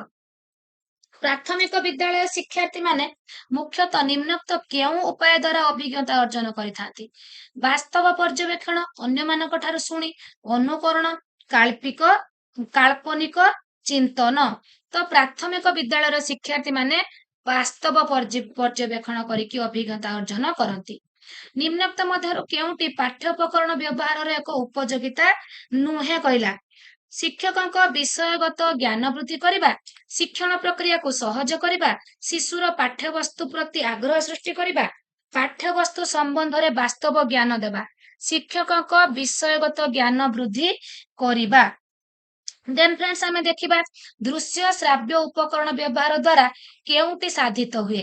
ଦୃଷ୍ଟି ଶକ୍ତି ଶାଣିତ ହୁଏ, ଦେଖିବା ଶୁଣିବା ମଧ୍ୟରେ ସମନ୍ୱୟ ସ୍ଥାପନ ହୁଏ, ଶ୍ରବଣ ଶକ୍ତି ଶାଣିତ ହୁଏ, ଉଭୟ ଦୃଷ୍ଟି ଓ ଶ୍ରବଣ ଶକ୍ତି ଶାଣିତ ହୁଏ। ତ ଦେଖିବା ଶୁଣିବା ମଧ୍ୟରେ ସମନ୍ୱୟ ସ୍ଥାପନ ହୁଏ, ଯୋଉଟା ଆମର OTT 2013ରେ ଆସିଛି।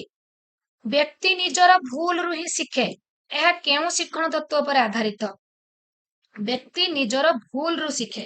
ଯାନ୍ତ୍ରିକ ଅନୁବନ୍ଧ, ଅନ୍ତର୍ଦୃଷ୍ଟି, ପ୍ରଯତ୍ନ ପ୍ରମାଦ, ସାପେକ୍ଷ ପ୍ରତିବର୍ତ୍ତ।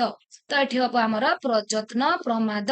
ବ୍ୟକ୍ତି ନିଜର ଭୁଲରୁ ଶିଖେ। ବିରାଡ଼ିଟି ବାରମ୍ବାର ଭୁଲ କରୁଥିବ, 8-10 ଥରରେ ଯେତେବେଳେ ତାର ଛିଟକିଣି ଉପରେ ଗୁଡ଼ ପଡିବ, ଆଉ ଥରକୁ 3-4 ଥରରେ ତାର ଛିଟକିଣି ଉପରେ ଗୁଡ଼ ପଡିଯାଏ। ତ ଭୁଲ କରି କରି ସେ ଶିଖିଥାଏ। ପ୍ରାକ୍ ପ୍ରାଥମିକ ଶିକ୍ଷା କ୍ଷେତ୍ରରେ ଏକ ସମୟରେ ଅକ୍ଷର ଲେଖିବା ଓ ବଡ ପାଟିରେ ପଢିବା ଉପରେ ଗୁରୁତ୍ୱ ଦିଆଯାଏ। ଏହା କେଉଁ ଶିକ୍ଷଣ ତତ୍ତ୍ୱ ଉପରେ ଆଧାରିତ? ଏଇଟା ହଉଛି ଆମର ପ୍ରଯତ୍ନ ପ୍ରମାଦ, ଅନୁବନ୍ଧ, ଅନ୍ତର୍ଦୃଷ୍ଟି, ଅନୁକରଣ। ଅନୁବନ୍ଧ। କେଉଁଟି ଅଭିପ୍ରେରଣାର ଏକ ଉପାଦାନ ନୁହେଁ? ପୁରସ୍କାର, ପ୍ରୋତ୍ସାହନ, ପ୍ରଶଂସା, ଅଭ୍ୟାସୀକରଣ। ଆମର ପୁରସ୍କାର, ପ୍ରଶଂସା, ପ୍ରୋତ୍ସାହନ ସବୁ ତ ଗୋଟେ ଗୋଟେ ଅଭିପ୍ରେରଣା। ତ ଆମର ଅଭ୍ୟାସୀକରଣଟା ହଉଛି ଗୋଟେ ଅଭିପ୍ରେରଣାର ଉପାଦାନ ନୁହେଁ। କେଉଁଥିପାଇଁ ପ୍ରଯତ୍ନ ପ୍ରମାଦ ପଦ୍ଧତି ଅଧିକ ଫଳପ୍ରଦ? ଅଧିକ ଫଳପ୍ରଦ। କୌଶଳ ପାଇଁ, ତଥ୍ୟ ସଂଗ୍ରହ, ପାଠ ମନେ ରଖିବା, ଅନୁସିଦ୍ଧାନ୍ତ। ତ ଆମର ପ୍ରଯତ୍ନ ପ୍ରମାଦଟା ପାଠ ମନେ ରଖିବା ପାଇଁ। ଅଭିନୟ କେଉଁ ପ୍ରକାର ଅନୁକରଣର ଏକ ଉଦାହରଣ? ଅଭିନୟ କରିବା। କ୍ରିୟାତ୍ମକ, ଜ୍ଞାତ ଅଜ୍ଞାତ, ସହାନୁଭୂତି। ତ କ୍ରିୟାତ୍ମକରେ ଆପଣ ଯୋଉଟା ମୁଁ କହୁଥିଲି, ଯୋଉ କ୍ରିକେଟିୟର ବ୍ୟାଟ୍ ଉପରକୁ ହାତ ଦିଟା ଉଠେଇଲେ ଦର୍ଶକ ହାତ ଉଠାନ୍ତି, ଆପଣଙ୍କର ନେତା ମାନେ ଷ୍ଟେଜ ଉପରେ ହାତ ହଲେଇଲେ ତଳେ ଜନତା ମାନେ ହାତ ହଲାନ୍ତି।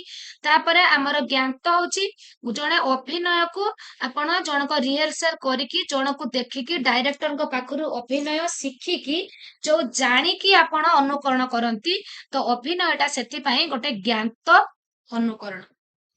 ଶିଶୁର ଶିକ୍ଷଣ ସାମର୍ଥ୍ୟ ମୁଖ୍ୟତଃ କାହା ଉପରେ ନିର୍ଭର କରେ? ଶିଶୁର ଶିକ୍ଷଣ ସାମର୍ଥ୍ୟଟା ପରିବେଶ, ପର୍ଯ୍ୟବେକ୍ଷଣ, ପରିଭ୍ରମଣ, ପରିପକ୍ୱନ।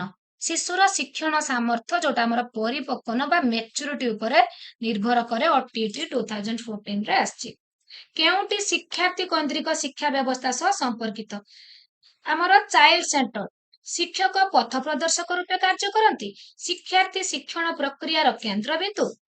ଏଟା ହଉଛି ଫ୍ରେଣ୍ଡସ୍ ବ୍ୟବସ୍ଥା ସହ ସମ୍ପର୍କିତ ନୁହେଁ କହିଲା। ଶିଶୁର ଶିକ୍ଷଣ ଅନୁଭୂତି ଉପରେ ଗୁରୁତ୍ୱ ପ୍ରଦାନ, ଶିକ୍ଷକଙ୍କ ପ୍ରଶ୍ନୋତ୍ତର ମାଧ୍ୟମରେ ଶିକ୍ଷାଦାନ। ତ ଫ୍ରେଣ୍ଡସ୍ ଏଠି ଆମର ଆନ୍ସର ହବ ଶିକ୍ଷକଙ୍କ ପ୍ରଶ୍ନୋତ୍ତର ମାଧ୍ୟମରେ ଶିକ୍ଷାଦାନ। ଏଇଟା ହଉଛି ଆମର ଚାଇଲ୍ଡ ସେଣ୍ଟର୍ଡ ଏଜୁକେସନ ସହ ସମ୍ପର୍କିତ ନୁହେଁ। ଅନୁବନ୍ଧନ ଶିକ୍ଷଣ ତତ୍ତ୍ୱର ପ୍ରବର୍ତ୍ତକ କିଏ ଥିଲେ? ଥର୍ଣ୍ଡାଇକ, କୋହଲର, କଫକା, ପାଭଲଭ।